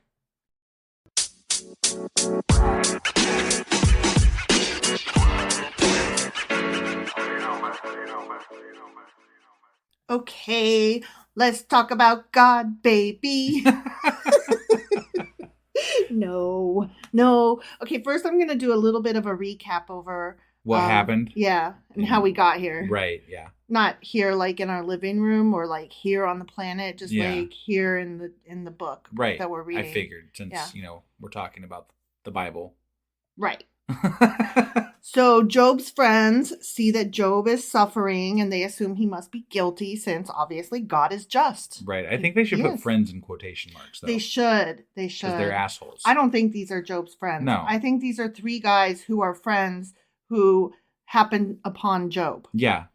That's my opinion. Sure. So, but Job, knowing that he is innocent, concludes, obviously, that God must be unjust. Right. Which I think that's fair. I think that, I do too. Killed all the fucking kids. Yep. The boils, that's kind of a side issue. But, the kids thing. The 10 kids kids thing really bugs me. It really does. Now, Job retains his piety throughout the story, contradicting the adversary's suspicion. And the adversary, of course, is Satan. Right. Or the Satan. Yeah. The adversary. Okay? Right. With him retaining his piety contradicts Satan's suspicion that his righteousness is due to the expectation of reward. Now, I will say this. He did ask some really good questions. He asked very pointed questions. And Job, that is. Yes. So, but throughout him asking his questions, he didn't like specifically curse God. No. He just questioned. He asked good enough questions that they felt the need to add a section condemning his responses. Yeah. So, they added an Elihu. Yeah. That is correct. But Job does make clear from his first speech that he agrees with his friends that God should and does reward righteousness. Right. And that is true. He does do that. I mean, in the Bible. Yeah. Yes, obviously. Right. No, I know. I just like to clarify. In canon, yes. Yeah. Now, then along comes your friend Elihu, you know, who rejects the arguments of both parties. He states that, 1, Job is wrong to accuse God of injustice, as God is greater than human beings. And he also states, 2, that neither are his friends correct, for suffering, far from being a punishment, may rescue the afflicted from their affliction and make them more amenable to revelation. Right. Yeah. I just want to point out, though, that... He's a dick? No, that Elihu, those chapters were added after the fact. They were not originally part of the Job story. Correct. And they felt compelled to add them to contradict the things that Job was saying and questioning. Job was too challenging. They felt that he was being blasphemous, so they did add those chapters later, which we learned in last week's Q&A. Right. Yes. To me, that's very important because the questions that Job was asking were very good and pointed. Yes. So and they could be I can see why they were taken as blasphemous. Sure. Honestly. Because we agreed with them. We were very enthusiastic, which is why it was so disappointing when Job just laid down like a puppy. Yeah, that was bullshit. Yeah. So from chapter 38, God comes in, and that's when he gives his first speech. Yeah. Okay? He gives 2 speeches. Okay. And we've heard the full first one, and then we've heard the beginning of the second one. Right. Okay. Right, yeah. So he speaks from a whirlwind. And I thought it was a storm. Well, it depends on the translation. Okay. So got it. A whirlwind of a storm, whatever. Tempest, whatever you want to call it. It's rough, whatever it is. It ain't good. Right. God's speeches do not do any of the following. Okay. They do answer not, any questions? Yeah. Specifically, yes. They do not explain the reason for Job's suffering. Right. Like, not at all. They do not defend divine justice. Right. They do not enter the courtroom confrontation that Job has demanded. Right. And they do not respond to Job's oath of innocence. The question's going to remain, is this because God feels like there's no need to do this because he's God? Yes. Okay. That's bullshit. Right. I mean, that's absolute bullshit. No, I totally He literally, agree. I mean, we've talked about this. He's made a bet with fucking Satan, and he killed this guy's kids for it. I know. That's crap. It's utter crap. I totally agree with you, sir. And you do owe an explanation. I'm sorry. You do. Yeah. So what he does instead, though, is contrast Job's weakness with divine wisdom and omnipotence. So, which we complained about. Right. He dodged the question and was like, "But I am great, right?" But this is like your boss saying, "I know so much more about this." Just going on about how they know so much more about the job and this, that, and the other. But yet you're complaining about something that you're absolutely right on. But it doesn't matter because they're just giving you their fucking resume. Yeah. Like, I don't give a shit what you've done. This is wrong, and we need to address the fucking issue in front of us. Not the fucking resume you built over many years that makes you more qualified than me. Doesn't make this any less wrong. Yeah, exactly. I just, fuck that. I mean, you've just described every woman who has been sexually harassed by a boss, you know? Right. Like, he's the boss, though. Yeah. So was it sexual harassment? Right. I mean, still yes. But there's no world in which a human being could kill somebody's 10 kids and then just claim that, well, I'm more powerful than you, so you just have to. I mean, yeah, okay. Let's look at it from a king perspective, right? Mm-hmm. A king could kill your 10 kids, right? Mm-hmm. And you wouldn't be able to do anything about it. Does it make it right, though? No. Does it make it to where you shouldn't? Should you be able to question his actions? You should, yes. Right. So just because you're more powerful does not make the action right. Just because you have. But now you're arguing morals, and we've already decided that God is not moral. Right. But that's a problem because people think that morality comes from the Bible. Right. And it definitely does not. Oh, it totally doesn't. Not unless it's shitty fucking morality. It's a lack of morals. Right? Is what I'm finding. Yeah. It's a men's world. It definitely is. Definitely is. God's first speech focuses on his role in maintaining order in the universe. Okay. He reveals a list of things that he does and that Job cannot do. That shouldn't be real fucking hard considering you're God. Yeah. Like wow. Yep. Congratulations, dude. Magic man is magic. Got it.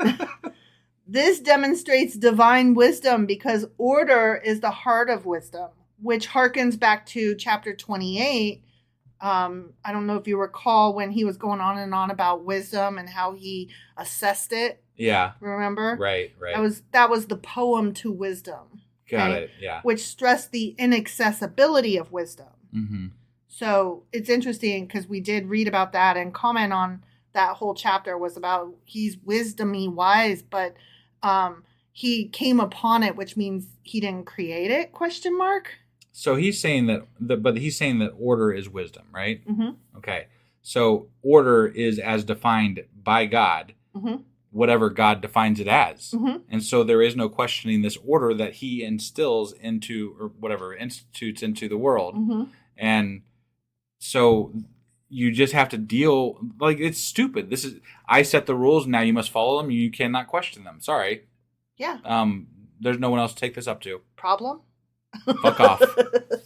Yeah, I don't, it's just dumb. So God alone knows the meaning of the world. Isn't that convenient? He grants it only to those who live in reverence before him. Facts. Yeah. God possesses wisdom because he grasps the complexities of the world. Okay. The world that he created is complex. Right, but it's a circular logic. Right. It shouldn't be complex to him. He should already know everything about it, and it should be pretty simple to him. Mm-hmm. But yet, he doesn't know whether or not he's making a bet with Satan and then chooses to go through with the bet because he's not firm enough in his belief about what Job will do, and he allows Satan to make him make this bet. Okay, but apologists would point out that God did know the answer and that he was using Job to show the adversary that he had all well in hand. But why would God need to show off? Why would God need to prove anything? You're fucking God. That's my question too. And hypothetically, if you created everything, you created your adversary. So why? Right. It makes literally no sense. No, I agree. Okay. All right. Well, that was easy. Who are you trying to convince? I don't know. It just pisses me off. No, obviously. I get upset about it as well. So yeah. I'm right there with you. Okay. All right. Okay, so there is a contemporary movement known as creation theology, and it's an ecological theology valuing the needs of all creation, and they interpret God's speeches to imply that God's interests and actions are not exclusively focused on humankind.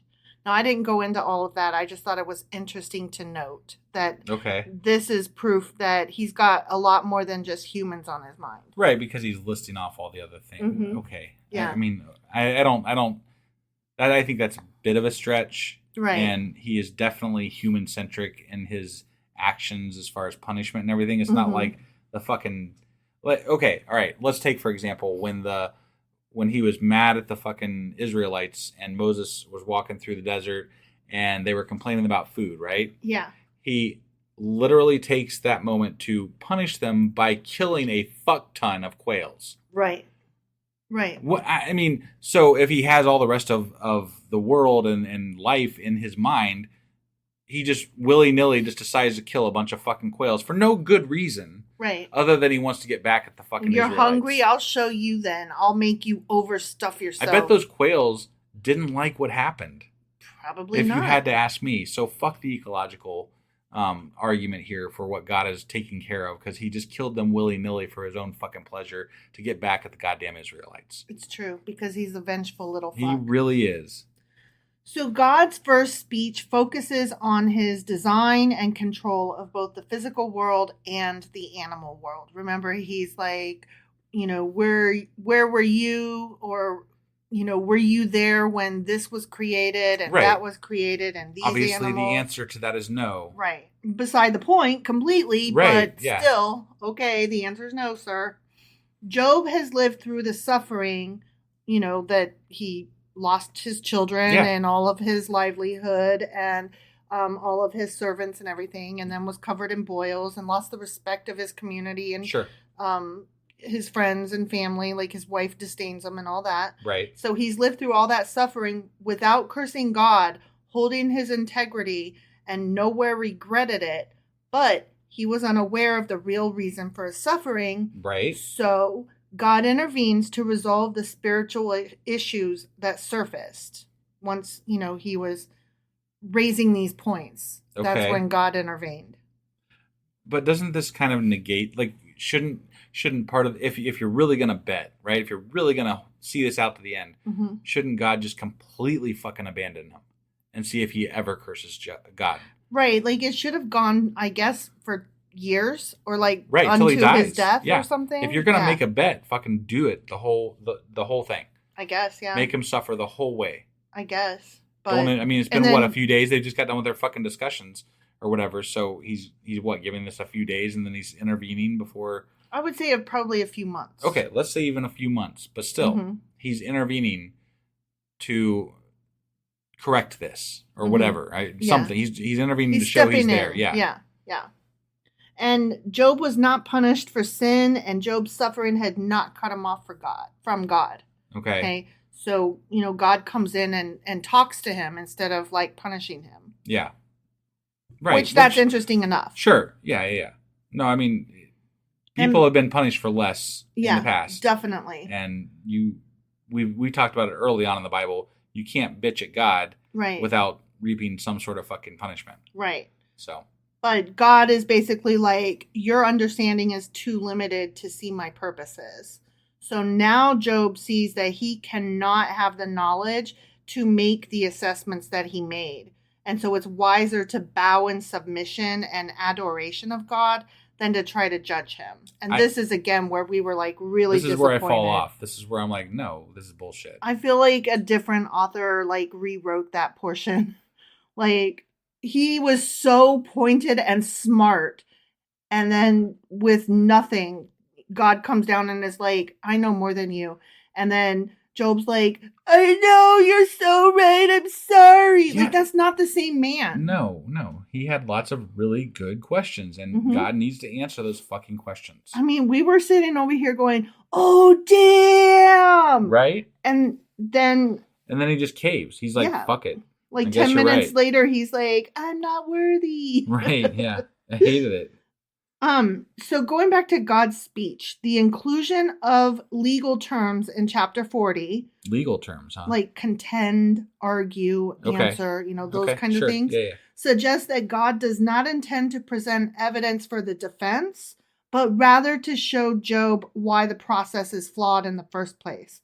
Because Job wishes to see God in court based on the very narrow view of the retributive justice in the world.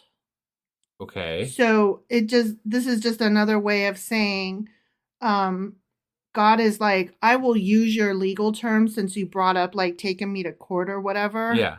But the fact of the matter is, you're too stupid as a human to even raise this case. Got it. That tracks with what I know of God so far. He just has no respect for humanity at all. Right. So disdains them completely. Right. Yeah. And we're supposed to keep in mind that God is not just a judge, but also, quote unquote, the king. who actively exercises his sovereign rule. And he does sometimes. I wish he'd actively, I mean, like, just for the shits and giggles of it so I could know he's around. I wish he'd kind of actively, enforce it now. Oh my gosh, wouldn't that be awesome? I'm just saying, like, that would solve all this. So we wouldn't have a podcast to do anymore. We wouldn't have to, worry about it anymore. We just know he's out there, like, oh, okay. And then it would be fun to see what he thinks of all of the people running around wrecking the world and bringing the planet to its ruin and speaking on his behalf and trashing everything that is supposed to be good. You know what I mean? Yeah. It would be interesting. It would be an interesting exercise. I don't want God. I don't like the God of the Bible. No. But he's a piece of shit. If God were real, why doesn't he actively exercise his power? Because he's not real. I know. Obviously. I know that. Right. I'm just saying, like, this is frustrating because we're like mad at a thing that doesn't exist, but we're mad because so many people insist he exists, and we're like, if he exists, then why doesn't he? But the answer to the question is in the question because he doesn't exist. Well, and if what they would do, they would take each question we have about it and they break it down individually and go on for an hour about why this is this way, but then they've changed their answer to something else over here, and then when you call them out on it, they're like, well, you just don't understand God. Yeah. And it's like, come on. Well, I forget what that process is called, but it's basically when you bury people in paperwork and wordy words. Right. So long that you tire them out. Yeah. And make them go away because they can't possibly keep up with. Right. How often do I give up? You do not. You are tiresome. I wouldn't say what I do is give up. I just like change my focus. Right. And I'm like, no, but when on Twitter, I will go down the rabbit hole with somebody for days. You will. And it's so annoying because you tell me all about it. And I'm like, why are you laying in the mud with pigs? Why are you, arguing with somebody who has the mentality of a 3-year-old? I'm arrogant. You are arrogant. I'm arrogant. That's all I got. Yeah. But also, I don't know what else to say. But also, you, like, okay, both of us have the thing where, like, I'm right. Yeah. I'm right. And not only am I right and I know I'm right, but you should know it too. And here's why. Right. The difference between me and you, though, is that you will keep going. Whereas I'm like, oh, you can't know that I'm right because you're dumb. Right. We just had a listener chime in. It was, I think, Brandolini's Law or something like that. Okay. I think I said that right. The one where maybe. They tire you out? Yeah. So, okay. Thank you for that. Yeah. That's awesome. So going back here, anyway, God shows Job the futility of his pursuit, and the implied way forward is for Job to acknowledge it. So that's what's implied is that Job is supposed to recognize that, I shouldn't challenge you. I shouldn't. Could you do that? Like, God killed all 10 of your kids if you had 10 kids, Absolutely right? not. I could never. I never. don't care. Even if I knew God was there and all powerful, right? I'd be like, no, fuck you. Right. We're gonna have this out. I don't care. I don't care anymore. And fuck you. Yeah. That's where I would be at. Yeah. And Job was kind of there. He was, and that's why I just feel like these are two different characters, or like the ending got rewritten. Well, they always talk about how great God is, right? And the presence of God and all this stuff, right? So it's like the presence of God shows up, right? And then Job all of a sudden is just like, and this is the way. Yeah. And, okay, is he that great? Like, what the fuck, man? Does he come with bacon or something, or what? Okay, the only other thing is, come with bacon, Jesus Christ. The only other thing is that, like, in the presence of God, whatever, he's able to change your heart. Yeah. But I'm like, then why don't you just have people's hearts be right in the first fucking place? I think he's just a manipulative, toying little fuck. I think that the people that wrote the Bible were stupid and immature. Definitely. And I think that the God that they made is equally so, if not more than. Yeah, no, the God of the Bible reflects humanity. Yeah. Because humanity was dumb. Yeah. So is dumb. Is dumb. Sorry. Yeah, just because we can get to the moon and, we have cures for various diseases doesn't mean that humanity isn't still dumb. Right. So Job's acknowledgement that he is, quote, small, shows the turning point from arguing against God into accepting what God has done in Job's life. He just accepts it. Yeah, no, I mean, I hated He's it, like, but yeah. you're big, I'm small, and that's just the way it is. And Right. I'm excited about that. I'm excited that you did something I can't understand when you killed my kids. That's very exciting. This answer from Job is still tentative, though. Like, he I was can't still... imagine why. I know, right? He's like, yeah, that makes sense, I guess. Right? Yeah. So God proceeds with a second round of questions and observations. Yeah, more boasting about what he's fucking done. Yes. Now, apparently that's going to go on for another chapter. We haven't got there yet, so I don't know. But we're in the middle of God's second speech. So, I mean, is it spoilers to say that? I don't think so. Not really. Okay. So God's second speech begins with a challenge before proceeding with the description of Behemoth and Leviathan. Yeah. Which, we read that. Yeah. So we did. Which is funny because remember, Behemoth is sometimes translated to mean hippopotamus, and Leviathan is sometimes translated to mean crocodile. Right. Which is just hilarious to me. Yep. But they're not always translated to mean those things. Just great animals or whatever. Right. You know, they were magic. almost godly. Like we've dug into some rabbit holes with those things. Mm-hmm. They almost are like superhuman creatures that exist. Yeah, they're like god animal kind of things. Yeah, like weird. They can swallow the sun, and like they're as big as the ocean or whatever. That was like a special Patreon episode we did, wasn't it? I don't remember. I don't remember if it was a Patreon or a Q&A, but they were very special animals that actually come from prior civilizations. Right. So, they might even guard some of the seals of hell or something like that. Oh, yeah. Isn't that right? I think so. Something like that. That sounds right. Right. But they come from stories that were told well before the Bible ever got there. Sure. So, I mean, that makes sense because that's all the Bible is. Right, yeah. So these two creatures are described as big in size and uncontrollable by humans, but God totally controls them all in his orderly world. Okay? And that is as far as we got. Because we still have more speech to go. And we're in the middle of God's second speech. Right. Yeah. All right. Well, that was our Q&A for today. Yeah. So that puts us into tomorrow. We'll be back with our...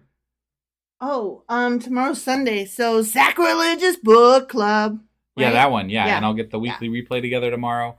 And then on Monday, we will be back with... Job chapter 40, which means that... Or, I'm 41. Sorry, 41, which means that we're almost done with the book of Job. Because there's only 42 chapters. Total 2 more chapters to go right now. Yep. All right. Well, we will see you guys then. Bye.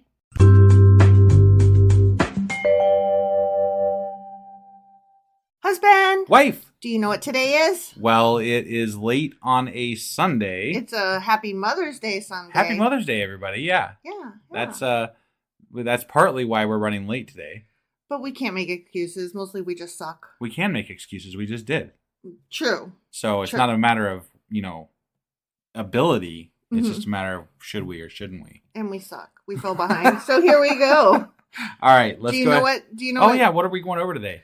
Today is Sacrilegious Book Club. Right, that. Yeah. And we are going over a treasury of Jewish folklore, which is stories, traditions, legends, humor, wisdom, and folk songs of the Jewish people. And this book is edited by Nathan Osubel. We did part 1, Jewish Salt, and now we are knee deep in part 2, Heroes. Yeah. Chapter 1 covered wise men. Chapter 2 covered holy men. And chapter 3 is where we are at. We are learning about miracles. And last time we covered Kabbalists, mystics, and wonder workers. And today we are learning about Messiah stories. Okay. And that introduction starts on page 205. All right. If you are following along. You ready to go ahead and jump into this then? I am so ready. All right, let's get to it. Okie dokie.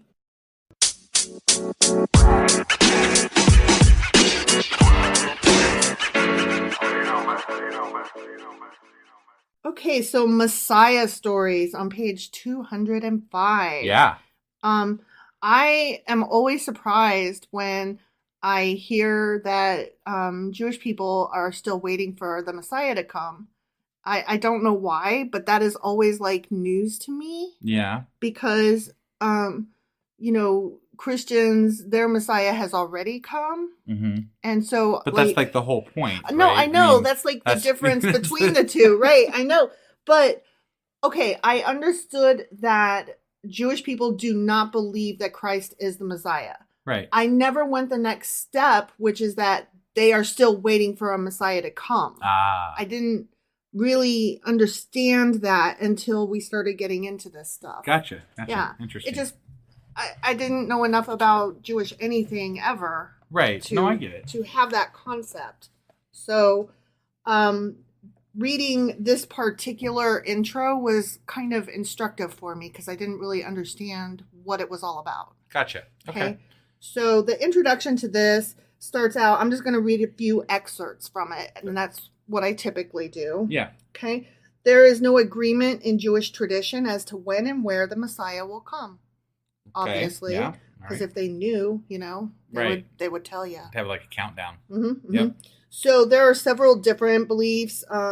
One is that, after evil has been unleashed upon the world, then he'll come. And then there's all these other silly stories that have to do with certain rabbis conducting certain acts. Yeah. So, there's all kinds of different when he'll be here. How evil does it have to be exactly? All the evil. All the evil. All the evil. So Adolf Hitler didn't count? No, there were still good people in the world. Oh, okay. All right. When I say all the evil, it's 100% evil. Oh, okay. And then he will come. Got it. I personally think... So who's he going to be preaching to? Right. All the evil people? I personally think that makes him a little late. Right. Yeah, he missed the boat, man. So to speak. But I'm not Jewish. Maybe they understand this better than I do. I mean, I don't get it. It's their religion, so probably, yeah. Right, exactly. Okay, the longing for the Messiah's coming was the golden dream of the Jewish people throughout the ages. The greater its suffering, the more unendurable its persecution. The more compelling became its escape drive to the mysticism of the Kabbalah, which we talked about during our last book club episode. Yeah. Where it could not cope with the problems of life by ordinary means, its desperation led it to reach out to the supernatural like daydreaming children. And again, that just harkens back to the Kabbalah stuff, the mysticism and all that from last week. Right. Or the week before last. Whenever we last did a book club. Right, yeah. By invoking the magical yet ever elusive powers supposed to reside in the hidden wisdom of the Kabbalah, they hope to bring an end to their exile and to their suffering. They failed. That didn't happen. Right. Yet. Yeah. To hasten the coming of the Messiah and the redemption of Israel became, therefore, the single-minded objective of the Kabbalists. Okay? And so there's this legend about Joseph de la Reina, and that's the story that we're going to read about today. Okay. This section was as long as the other sections that I've read, yet the other sections typically had 10 to 12 short stories, whereas this one only had 3, the majority of which is this legend of Joseph de la Reina. Okay. Okay? Yeah. And so the story that we are going to read from, I'm not going to read the whole thing, I'm going to read excerpts from it. Because these are really, really long stories. No, this particular one is the majority of this section. Okay, got it. So yeah. I'm just going to read pertinent bits and kind of summarize in between. Okay. Yep. So this story is called Joseph de la Reina Storms Heaven, and it starts on page 206. Okay. Yep. Seeing that there were in Jerusalem so many pious men who sought God and loved truth, Rabbi Joseph de la Reina came to a firm decision. It is high time to force the coming of the Messiah. That seems a little presumptive, but right, okay. Yeah. He knew full well that it would not be an easy thing to accomplish. Nonetheless, he remained hopeful that where others had failed, he would succeed. So he's got these 5 disciples, and he kind of talks them into taking on this task with him. Yeah. And so he forces them to, not forces them, they agree. Mm-hmm. But he tells them that they all need to do this fasting and this cleansing in order to, be holier. Okay. Right? Yeah. So once as they sat studying the Kabbalah with deep inner rapture, Rabbi Joseph paused and said to the 5 disciples, "Know that I have given much thought about you and have gone through great inner searching about myself. The Lord has blessed us with wisdom and knowledge. We have acquired a greater mastery of the Kabbalah than have all those who have come before us. To us have been revealed all the innermost secrets of the Torah. By its power, we are capable of performing the greatest wonders. For these reasons, I have come to the conclusion that it is our duty to use these exceptional powers for great ends. We are able to accomplish something that will be sure to create a tremendous stir on earth and in heaven." Is this like a magic book for religious people? It is. Okay. Yeah, remember? Yeah, no, I kind of remember, but I mean, like, they have great power. Like, what is, like... They have magic spells almost. They're incantations. They're ineffable words. Okay. They also involve numerology, diagrams, all kinds of just silly magical nonsense, really. Okay. All right. "My beloved sons," he continued, "it is our sacred duty to drive all," he said duty, "to drive all evil from the world, to hasten the coming of the Messiah, to redeem the Jewish people, and to bring back the holy Shekinah from its long exile." Okay. I think he's basically just saying, we got to bring that Holy Spirit back. Right. We got to bring the good. Yeah. Okay? Yeah. "Don't think I have arrived at my decision lightly. I have concerned myself with this matter for a long time and have drawn up my plans in detail." And he did too. Yeah, okay? I mean, that's probably why this is so long, huh? Yeah, he's got like this whole written out plan that I'm just going to skip major details of because the most of them basically involve more fasting and more bathing in special waters. So that always gets the Messiah to come. More fasting, more bathing. Yeah. And then they say whichever special magical words for the next higher up manager. Right, yeah. I mean, this is basically what this story is. Okay. Okay. So just to give you a little spoiler. Yeah. Okay. But because it is difficult, he continued, for one individual to accomplish such a tremendous task, I therefore require your help. The 5 disciples answered as one with a voice, "Holy Rabbi, we are eager to do everything necessary in order to help you in this great work. We know that God, blessed be his name, is with you, and we hope that you will succeed in achieving your goal." So they went out and did some cleansing things and fasting things and got holy and clean, okay? Yeah. The disciples then went about making their preparations with great inner trembling. Their spirits, too, were filled with a sacred flame and longing to accomplish their task. So they bathed and made themselves clean. They put on white raiment and renounced all worldly interests. They preserved their bodies and their thoughts in purity and holiness. They also prepared ample provisions for the long journey. Then it talks about how Rabbi Joseph did some shit, too. So okay. I'm skipping several You're paragraphs speaking of it where he does some shit. He did some cleaning shit. Got it. Yeah. Okay. So they're all prepping for this journey. Okay. Yeah. Rabbi Joseph also had completed his preparations. Besides food and drink, he also took along with him a writing quill and parchment. "Let us go," he said to his disciples, and then they started out on their quest. Okay. Mm-hmm. At last they came to Miron, and prayed at the grave of Rabbi Simon ben Yohai, the teacher of all Kabbalists, the author of the Zohar. Remember, that was the lesser of the 2 books of Kabbalah. Okay, yeah. From last time. Right. Okay. Yeah. They spent 3 days and 3 nights there. They neither ate nor slept, but delved into the mysteries of the Zohar and sent up flaming prayers to God.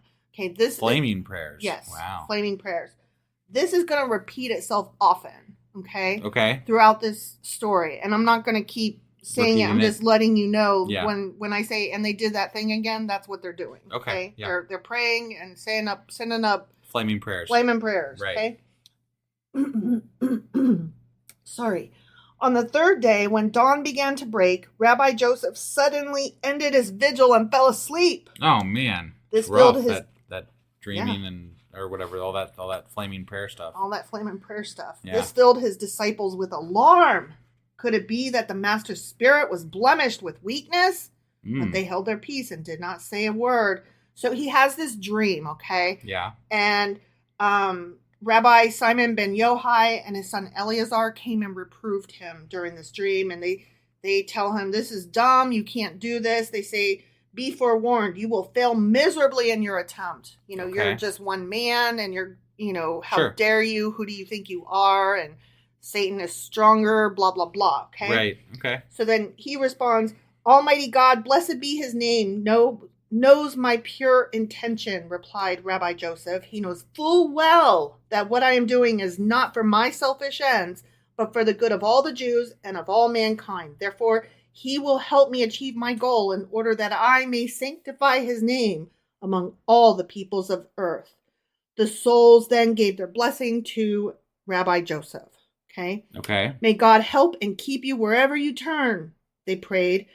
Rabbi Joseph awoke and told his disciples what he had dreamed. They then understood that he had fallen asleep by the will of God and that it was not due to weakness of spirit. So then they arose and continued on their way. So this was one of God's Zoom calls where you had a dream? Yeah. Okay. Only it wasn't God that he spoke to. It was this other rabbi. Okay? Oh, okay. So he started at the bottom tier of... so wait, he's communicating with other rabbis? Yeah. The souls of these rabbis. Okay. Yeah. And they tried to talk him out of it because they're like, this is impossible, stupid face. And he was like, no, I have good intentions. So they were like, he's got to go through multiple levels to get to God or something? Yeah, and each time they give him directions on how to reach the next higher level of management. They just want to see if he's, Well, no, they're not trying to test him. Like, each person that he goes to is like, dude, you're going to fail. And he's like, no, I have best of intentions. And they're like, you know what? You really do, but I can't help you with this. So talk to my boss. Okay. And here's how you reach him. So they just keep sending him. But it is kind of like an interview process. You're going through each, next layer. It is. Yeah, he does have to keep proving his sincerity and his worthiness. Right. So it is, but they send him on reluctantly. Like, they're not eager. They believe his sincerity, but they're not eager because they still believe you are not strong enough, but your sincerity is real. So I will go ahead and pass you to my boss who might be able to help you. Okay. So then they came to a forest and blah, blah, blah. And they did more of their fasting and their praying stuff. Okay. Yeah. And their bathing and whatever. Right. All day long, they delved into the profoundest mysteries of Kabbalah, studied the sacred formulae, calculated gematria. I don't know how to say that word correctly, but it's basically Kabbalist cryptographs and numerology. Okay. Sure. And they drew mystic designs of God's 10 emanations, which that's a rabbit hole I'm going to have to look up. So they did all of this. They kept fasting. They kept bathing and all this stuff. Okay. I just want a copy of this fucking spell book, I know, right? It's it's pretty. It sounds interesting pretty nifty. to me. Yeah. Yeah. So they kept doing this for several days, and they fasted, and they barely ate anything every day, just enough to stay alive. Okay. Yeah. Okay. So they're basically starving themselves practically. Right. So after so many days, Rabbi Joseph de la Reina then prayed by himself. He invoked all the angels and seraphim to come to his aid. By the power of the Kabbalah, he invoked the prophet Elijah. Okay. Remember Elijah? He was the one that had the bears maul the boys, right? Because he was bald. I don't remember, but I do know that he got whirlwinded up to heaven. Wait, I thought that was Samuel. No. Okay. Elijah did go to heaven. Right, but I thought Samuel was the one that was whirlwinded up to heaven. Oh, maybe he was whirlwinded. I don't remember, but Elijah did go up to heaven. Okay. He's in heaven anyways. Sure. Okay. Yeah. And so, I think he also summoned bears to kill to I maul believe the boys. you. So I believe you. Pretty sure. Somebody did, and it probably was Elijah. It wouldn't surprise me. Might as well be. I just remember that there was that whole Elijah and Elisha. And yeah, it was hard to keep it straight because they were like right next to each other in the Bible. One was like training the other. It was definitely either Elijah or Elijah. Yeah. But I thought it was Elijah. Well, I think Elijah was the mentor, and he went up to heaven. Okay. Like, remember, he was like, he went in a horse or a carriage. Yeah, that was Samuel. I'm almost Are you sure? I'm almost because I remember Elijah was like, "Oh, womp womp, you died and left, and I didn't get to say bye. That sucks." I'm almost positive it was them two dudes. I could be wrong. I don't know. Oh no, you were right. It's Elijah. See? Yeah. Told you. I was wrong. You were right. I just remember that those two boys, like, one was older, one was the mentor, and he, like, died, and the other one was like, don't die before I can say goodbye. Right. And then he was sad because God took him up. Yeah.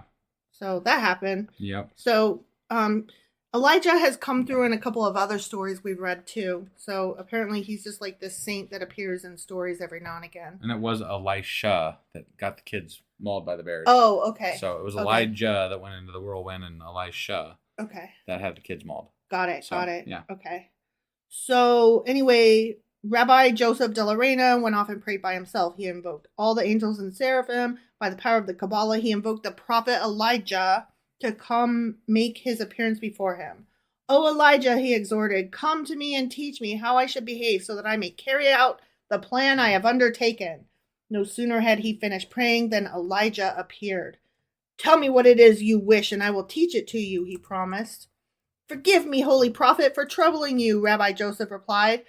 "Believe me, it is not for my own glory, and not for that of my ancestors, but for the glory of God, blessed be his name, and of his people, and of his holy Torah. I believe I deserve your help. Show me the way I can triumph over Satan and his hosts. Show me how I can make holiness triumph over evil, and thus bring redemption to all mankind." End quote. Okay. Oh, but then Elijah the prophet grew sad. Womp womp. "I wish to warn you," he said, "that you have taken upon yourself a task that no human being can accomplish." Right. Well, I told you this happens every time. Yeah. "In order to vanquish Satan and his demons, you and your disciples must become holier and purer than you are." They're already pretty holy and pure. Yeah, it's those flaming prayers. They got Yeah. they got flaming prayers. "I might say that to triumph over Satan, you will have to become like the very angels. Your aim, of course, is an exalted one, and should you succeed, you will be the happiest man on earth, for you will have brought redemption to the whole world. Nevertheless, I warn you that you are attempting something beyond your human strength. Take my advice, abandon your plan." Thereupon, Rabbi Joseph began to weep. Well, no, don't say I can't do it. "Dear prophet of God," he pleaded. I said bleated. He was bleating like a little lamb. "How can I give up what I have started? Do not abandon me now. It is too late for me to turn back. I have sworn before God that I will not rest until I have driven Satan from the earth and have brought Messiah, the Redeemer of the Jewish people and of all the peoples. I will not rest until I have restored the Shekinah to the glory it possessed when the temple still stood in Jerusalem. For these ends, I am eager to sacrifice my life. Know that I will not let you go until you help me and show me the right path to follow and the right course to take." Okay. As the prophet Elijah looked upon Rabbi Joseph de la Reina, he was filled with a great compassion for him. Okay. "Oh, you cried good, Yeah. young man. Right. Dry your tears, dear son," he said. "I will help you in whatever way I can to fulfill your task." And then he proceeds to give him like all these instructions of more fasting and more bathing. Okay. Yeah. Okay. So I'm going to skip all those paragraphs. And he says, "After that, the mighty angel Sandalphon," so that's his next guy up the chain. You guys got to talk to the mighty angel Sandalphon. Okay. So you do all these things, and here's some, magic code words or what the fuck ever. Yeah. And after that, the mighty angel Sandalphon will reveal himself to you. You must then ask him what you should do in order to drive the spirit of evil from the world. If you do as I bid, and provided Almighty God wills it so, then you will be able to bring the redemption for all the world." After having blessed Rabbi Joseph and his disciples, the prophet Elijah vanished. Oh, Boom. Yeah, the whirlwind, right? Where he went up. Boom, he's gone. Right. Okay? Yeah. And Rabbi Joseph de la Reina and his 5 disciples did all that the prophet Elijah had told them. When their fasting, vigils, prayers, and austerities were over, a terrifying tumult arose in heaven. The angel Sandalphon, with his host of seraphim, swept down upon the earth amidst a whirlwind and with a pillar of flame before them. So then the guys were scared and they were like, "This angel is scary because he's big and angelly." Yeah. Thus far he's not really talked to angels. He's talked to some rabbi, and then he talked to a saint, right, basically, and now he's talking to an angel. Okay. And he's like, oh, shit. Okay. The angel Sandalphon now spoke, and his voice sounded like the low muttering of thunder. Oh, sinful mortals, where did you get the strength and the insolence to cause such a turmoil in all the 7 heavens?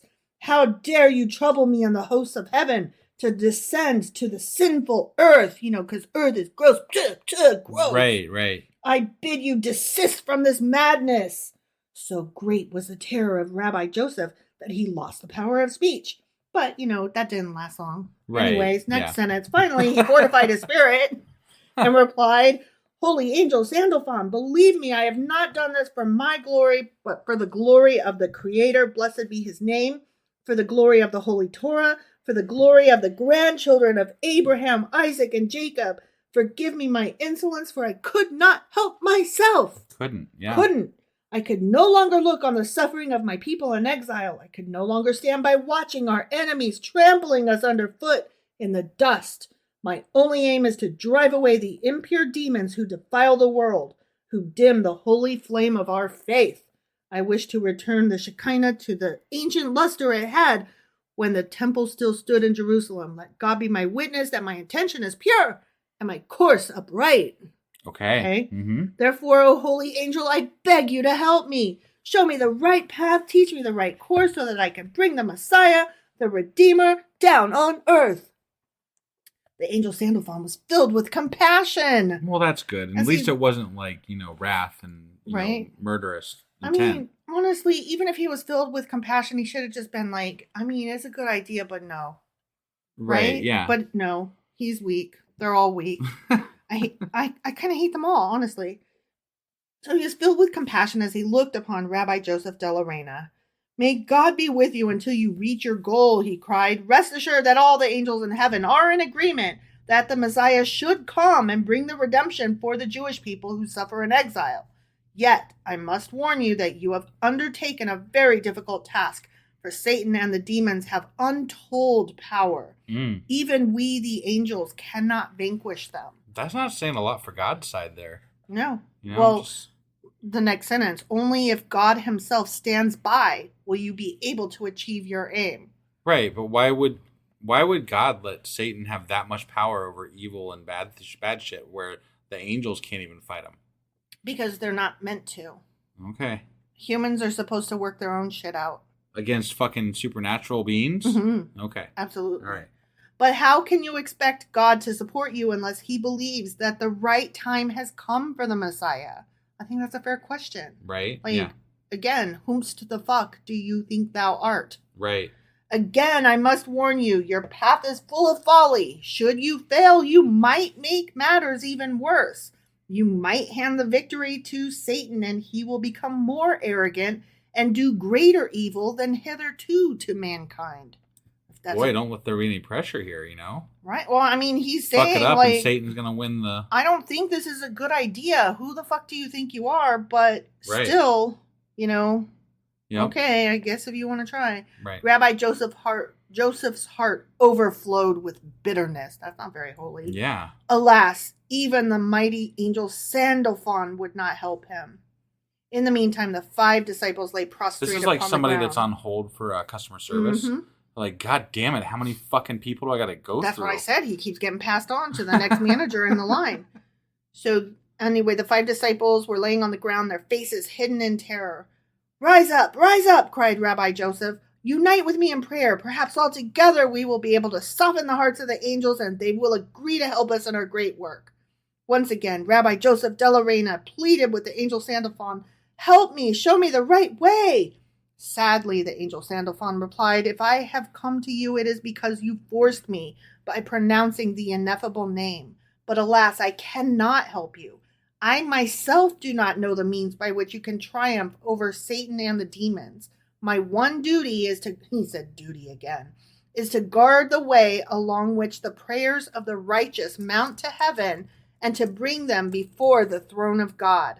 I have no power over Satan and do not know whether I can pit my strength against his. However, weak. If you are so desperately determined to achieve your goal, you must call upon the angel Metatron and his hosts. Metatron. You familiar with that one? Yeah. No, he's in Supernatural. Yeah, he Right. was the God's Scribe or speaker whatever. voice. Yeah, the scribe of God and his speaker. They have been assigned by God, Metatron and his hosts have been assigned by God to prevent Satan from growing stronger. Yet, I doubt very much you will be able to bring this great angel down to you. He resides in the seventh heaven right next to the heavenly throne. Therefore, not every prayer can penetrate up to him. See, some prayers are stronger than others and only some get through. Right. All of the heavens. Yeah. Even should he hear you, I doubt whether you and your disciples will be able to survive the terror of his presence. Know that he appears as a pillar of fire, and that his face is more dazzling than the sun. Therefore, I beg of you, abandon your plan, for it is madness, I tell you. Okay. Still, Rabbi Joseph would not submit. I know, said he brokenly, that I am weak and insignificant. I know that it is impudence on my part to dare talk with angels and to contradict them. But I hope that the ruler of the world, reading my heart, will not spurn my prayer and will aid me in the work that I have undertaken. O angel of the world, help me! Tell me how I can bring the angel Metatron down to earth. Right. Since you insist, replied the angel Sandalphon, you and your disciples must do the following. And he gives a bunch of instructions. And they mostly involve everything that we've already mentioned, which is lots of prayers with more special words and more starving, fasting, bathing, all that stuff. Okay. Yep. Then followed by his host. Whoa, what did you do? Sorry, that was we were having some voice issues on Discord, so I'm trying to figure out what's going on here. Womp womp. Yeah. That sucks. It does. Shall I continue with my story? No, continue on, because we're in the middle of this. Yeah. So anyway, he gave all those instructions, and then followed by his hosts of angels, he mounted to heaven in a whirlwind. Bye, bitch. The stubbornness of Rabbi Joseph de la Reina aroused all the angels in heaven. Nothing was spoken of but his daring attempt to bring the Messiah down to earth. So the angels are all aflutter, okay? Okay. I said they're all aflutter. That's funny. The Messiah himself was hopeful that soon he would have to descend on his white horse to the children of man. Oh. So Messiah's up there watching, and he's like, is it my turn yet? Do I get to go now? Even his horse began to chafe and paw, eager to be let out of the heavenly stable. Also, the prophet Elijah took out his great shofar and began to practice on it. Okay. For he would be the one to announce the coming of the Messiah with a mighty blast. Burr, burr, burr, burr. Yeah. Okay? Yeah. So he's up there like doo-doo-doo-doo-doo-doo, playing around with his little tootie horn. Yep. And the Messiah's like, I get to go now, maybe. Who knows? When Satan got wind of the news, he trembled at the danger that was threatening him, as well he should. Right. At the time when all the angels and seraphim in heaven were rejoicing, he sat gnashing his teeth in the bottommost regions of the lowest Gehenna. He then took counsel with his wife Lilith, who upbraided him for doing nothing while their very existence was being threatened. I still want to learn more about Lilith. That's one of the many rabbit holes I want to go down. Yeah, no, definitely. Thereupon, Satan hurried off to press his complaints before God. The angels are playing me a trick, he cried. He's whining to God. It's not fair. They're trying to beat me. Yeah. Like, that's the silliest thing I've ever heard. God, the good guys are trying to beat me just because I'm the bad guy. They wish to make an end of me before my time is come, Satan continued. How, O Lord, can Messiah come when there are so many sinners among the Jews? As for the stubborn fool Joseph de la Reina, give me permission to do with him what is just. Okay. But God denied him his request, for the prayers that Rabbi Joseph and his disciples had intoned, their days and nights of fasting, their sacred reflection and austerities, stood around them like a fortified wall. Oh, they're so holy. Therefore, Satan had no power over them. You have no power here. Yeah. That's what Glinda told the Wicked Witch of the West. And that is also what Sarah told Jareth in Labyrinth. You have no power over me. Gotcha. Yeah. Yet Satan could not be silenced. God told him that although his arguments were just, it still lay within God's power to hasten the redemption. even before the appointed day, if he but wished it. Okay. So God's like, I can do it if I want. I can. I might not. You make a good argument, Satan, Pooh. Right. But I'll be the deciding factor in this. Okay. So stand down. Yeah. Moreover, continued the Lord, if the Jews possessed such a saint as Rabbi Joseph de la Reina, they were indeed worthy of the Messiah's quick coming. However, added God, and here is the linchpin. Ready? Yeah. Should Joseph de la Reina stray from righteousness by even the thickness of a hair, I will give you the power to bring his plan to naught. So what do you think happens? I don't know. Okay. What happens? He's telling Satan, if Joseph de la Reina fucks up even the slightest, then he's yours. Okay. He's going to fuck up. Right. Like, you know this, right? Yeah. Obviously, the Messiah hasn't come. Right. Yeah. Okay. Just making sure you're following. Right. Okay. When Rabbi Joseph de la Reina told his disciples what the angel Sandalphon had counseled him to do, they answered with one voice, we will do whatever you require of us. So then they did more fasting, more bathing, more beating themselves over the back with sticks and all kinds of shit. Right. Okay. They prayed that God might give them the necessary strength to survive the terror of the fiery presence of the angel Metatron and of his angelic host. Finally, Rabbi Joseph pronounced the ineffable name of God, formed of 72 letters. Could you imagine if your name was 72 letters long? That is fucking stupid. That's not what I expected you to say. That's a long name. That's a really long name, yeah. 72 letters. Like, the alphabet's only 26 letters, so right? I mean, you're talking like 3 alphabets here. 3 alphabets in your right. name. Yeah, right. that's crap. Thereupon the earth became convulsed and trembled. Lightning and thunder rent the heavens, and a whirlwind came. They are very fond of their whirlwinds. Yeah. Rabbi Joseph and his disciples stood firm, clasping hands in the mystic circle. They smelled strong spices to fortify their spirits and intoned prayers. Okay, so they had to pray special magic words. They had numbers and codes, and they had to draw little sigils and shit, and they had to smell spices. Gotcha. Okay? Yeah. Oh, sinful man! Oh, wait. The angel Metatron appeared, surrounded by his host of angels and seraphim. And then he said, oh, sinful man! Oh, puny creature of flesh and blood, wretched as a worm, how dare you storm the heavens with your prayers and oblige the angels to come to earth? Earth. Rabbi Joseph and his students were filled with terror, as well they should be. Summoning up all his courage, Rabbi Joseph spoke at last. Holy angels, help me! Give me the strength to talk to you. Yeah. The angel Metatron then drew near and touched Rabbi Joseph. Where'd he touch him? Whereupon he lost all fear and spoke. Believe me, I have no evil intention. All I want is to bring the Messiah in order to end the exile of the Jewish people. Therefore, teach me how to vanquish Satan and his evil power. The angel Metatron became stern. Foolish man, he cried. All your efforts are in vain. Know that Satan is all-powerful. He is fortified by a great wall of the sins of the Jewish people. How can you expect to break through where others have failed? Only when God wills that the Messiah should come, will he come.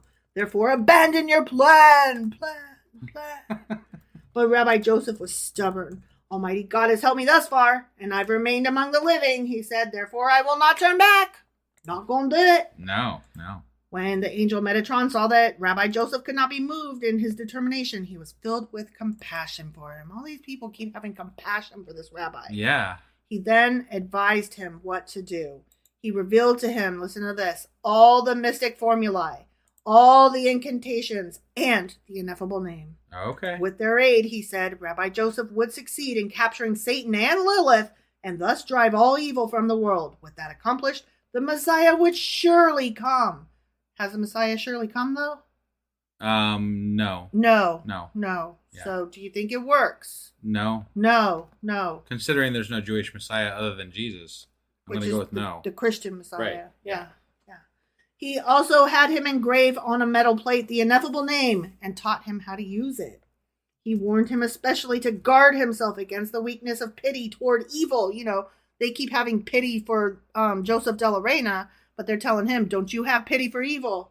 Don't you show him the compassion that we've shown you.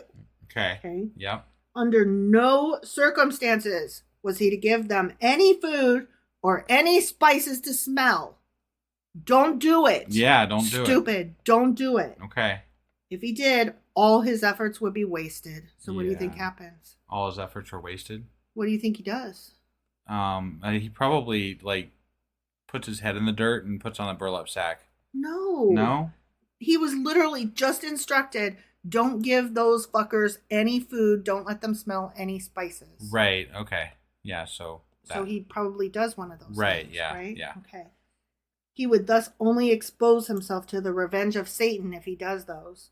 When the angel Metatron and his host had departed, Rabbi Joseph and his disciples began making preparations for their battle with the evil one. Okay, so we're coming up on the end here.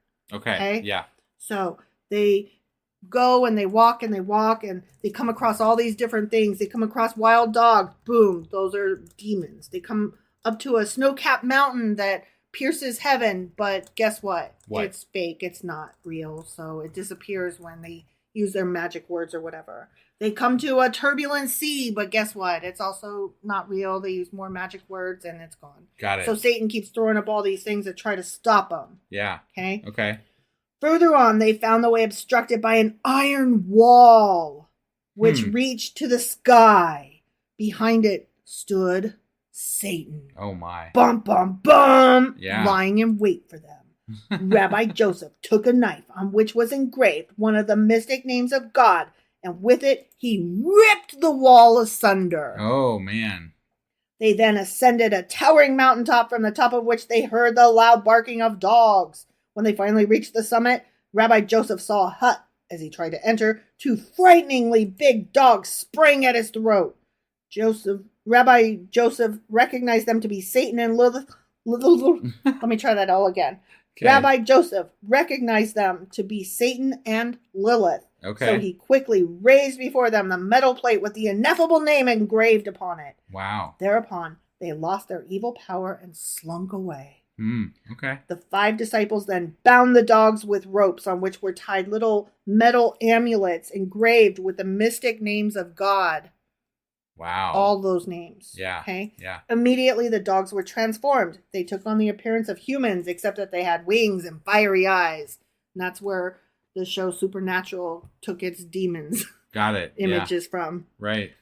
Do give us something to eat, they whined. But Rabbi Joseph recalled the angel Metatron's warning against falling prey to the weakness of pity towards evil. So he gave them no food. Rabbi Joseph and his disciples were now filled with indescribable bliss. At last, they had succeeded in capturing Satan and Lilith. Now they would be able to bring Messiah down to earth. Woohoo! Yay!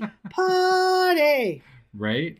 Let us hurry, impatiently cried Rabbi Joseph de la Reina to his disciples. We are already nearing our goal. Soon the gates of heaven will open wide for us, and the Holy Messiah will come forth to welcome us. All right. All this time, Satan and Lilith were moaning in heartbreaking voices. Help us. Give us something to eat. We've only been locked up for 2 seconds, but we're dying of hunger. Still, Rabbi Joseph de la Reina hardened his heart against them. When they saw that they could not swerve him, Satan and Lilith asked wheedlingly, At least give us a smell of your spices or we perish. We've only been locked up for like a minute, 30 seconds now. Right. Please. Now Rabbi Joseph was a compassionate man. He could not endure the sight of suffering in man or beast or the fucking devil and his, bitch whore wife. Having triumphed over Satan and Lilith, he thought he could now safely show a small measure of magnanimity toward them.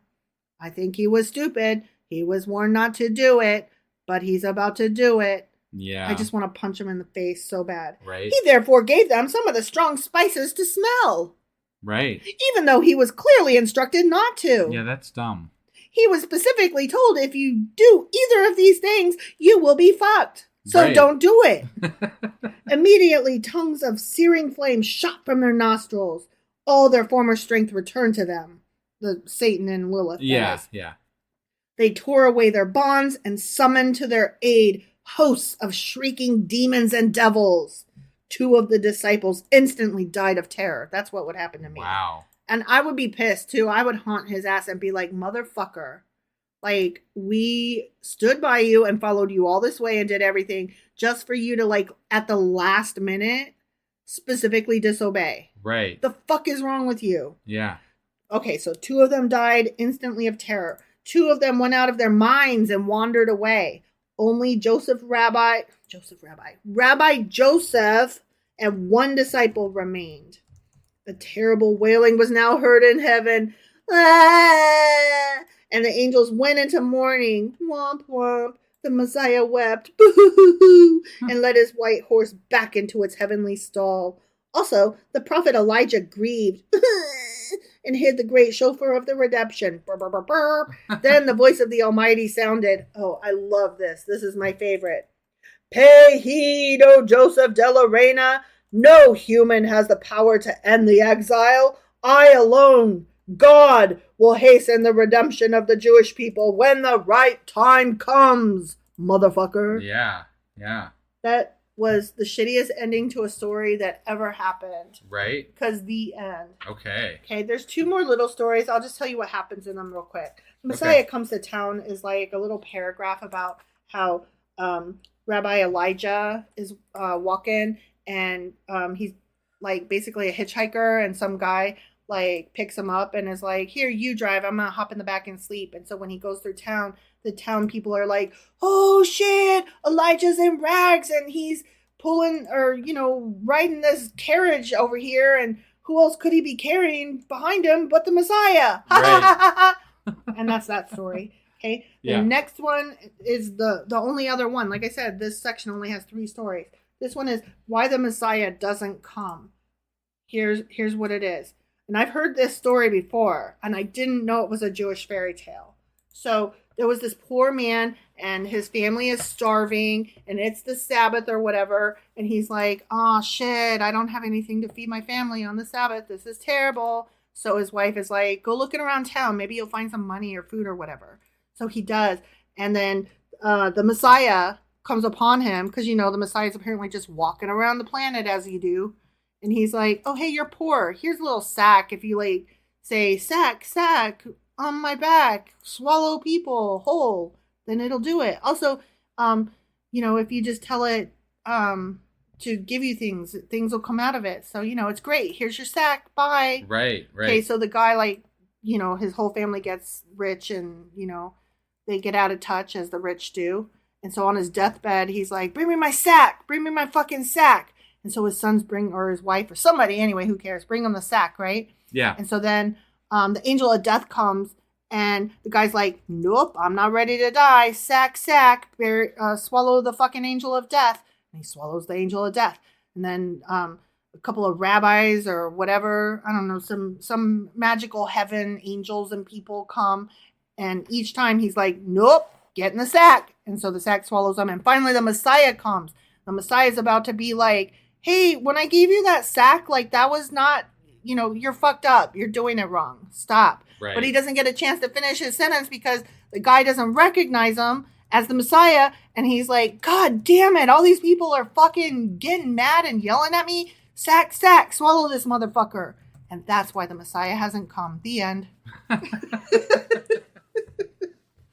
So that is our section on the Messiah. And the next time we talk about this, we'll still be in miracles, but we will be talking about skeptics and scoffers. Okay. Which I'm a little excited about, if I'm being honest. Sounds great. Yeah. So, hope you enjoyed this, and hope that you get the book and read along with me so that you could tell me that you hate the way I summarized it, and then I can say, well, then you read it. All right. Well, that was our Sacrilegious Book Club. Sacrilegious Book Club. And I'm going to get our weekly replay out here in a little bit. And then we'll be back tomorrow morning with... Job, chapter 41. Sounds great. All right. We'll see you guys then. Yep. Bye.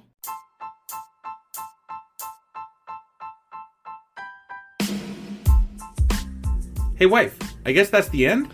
But husband, that's just sad. It doesn't have to be. We are on lots of social media platforms like Twitter. Our handle there is sacrilegious_D. For D's nuts. Oh my God. Stop doing that. Anyway, we're also on Facebook, Instagram, and Pinterest. There's a link to all of our social media sites at our website.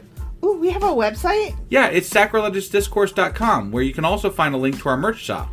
We have a merch shop? Yep, we have podcast-themed clothing, mugs, notebooks, and more, as well as an atheist and science-themed products. Wow, our fans should really go check that out right now. Definitely. They can get in touch with us by sending an email to sacrilegiousdiscourse@gmail.com. But before they do that, we could really use some help. Oh yeah? With what? Well, it's not free running the podcast, and we need some financial support in order to get better equipment, which will free up time so we can concentrate on our podcast and our fans. Okay, so what should they do? Head over to patreon.com/sacrilegiousdiscourse and sign up as a contributor on our podcast. Supporters there receive additional bi-weekly episodes that we record just for our Patreon members for as little as $2 a month. Also, we'd really appreciate it if you would like and subscribe on whatever platform you're using. And Apple Podcast reviews help us out tremendously. Like and subscribe, leave an Apple review, join us on Twitter, support us on Patreon. That's a lot of instructions. Don't forget to say thanks. Thanks. Okay, bye.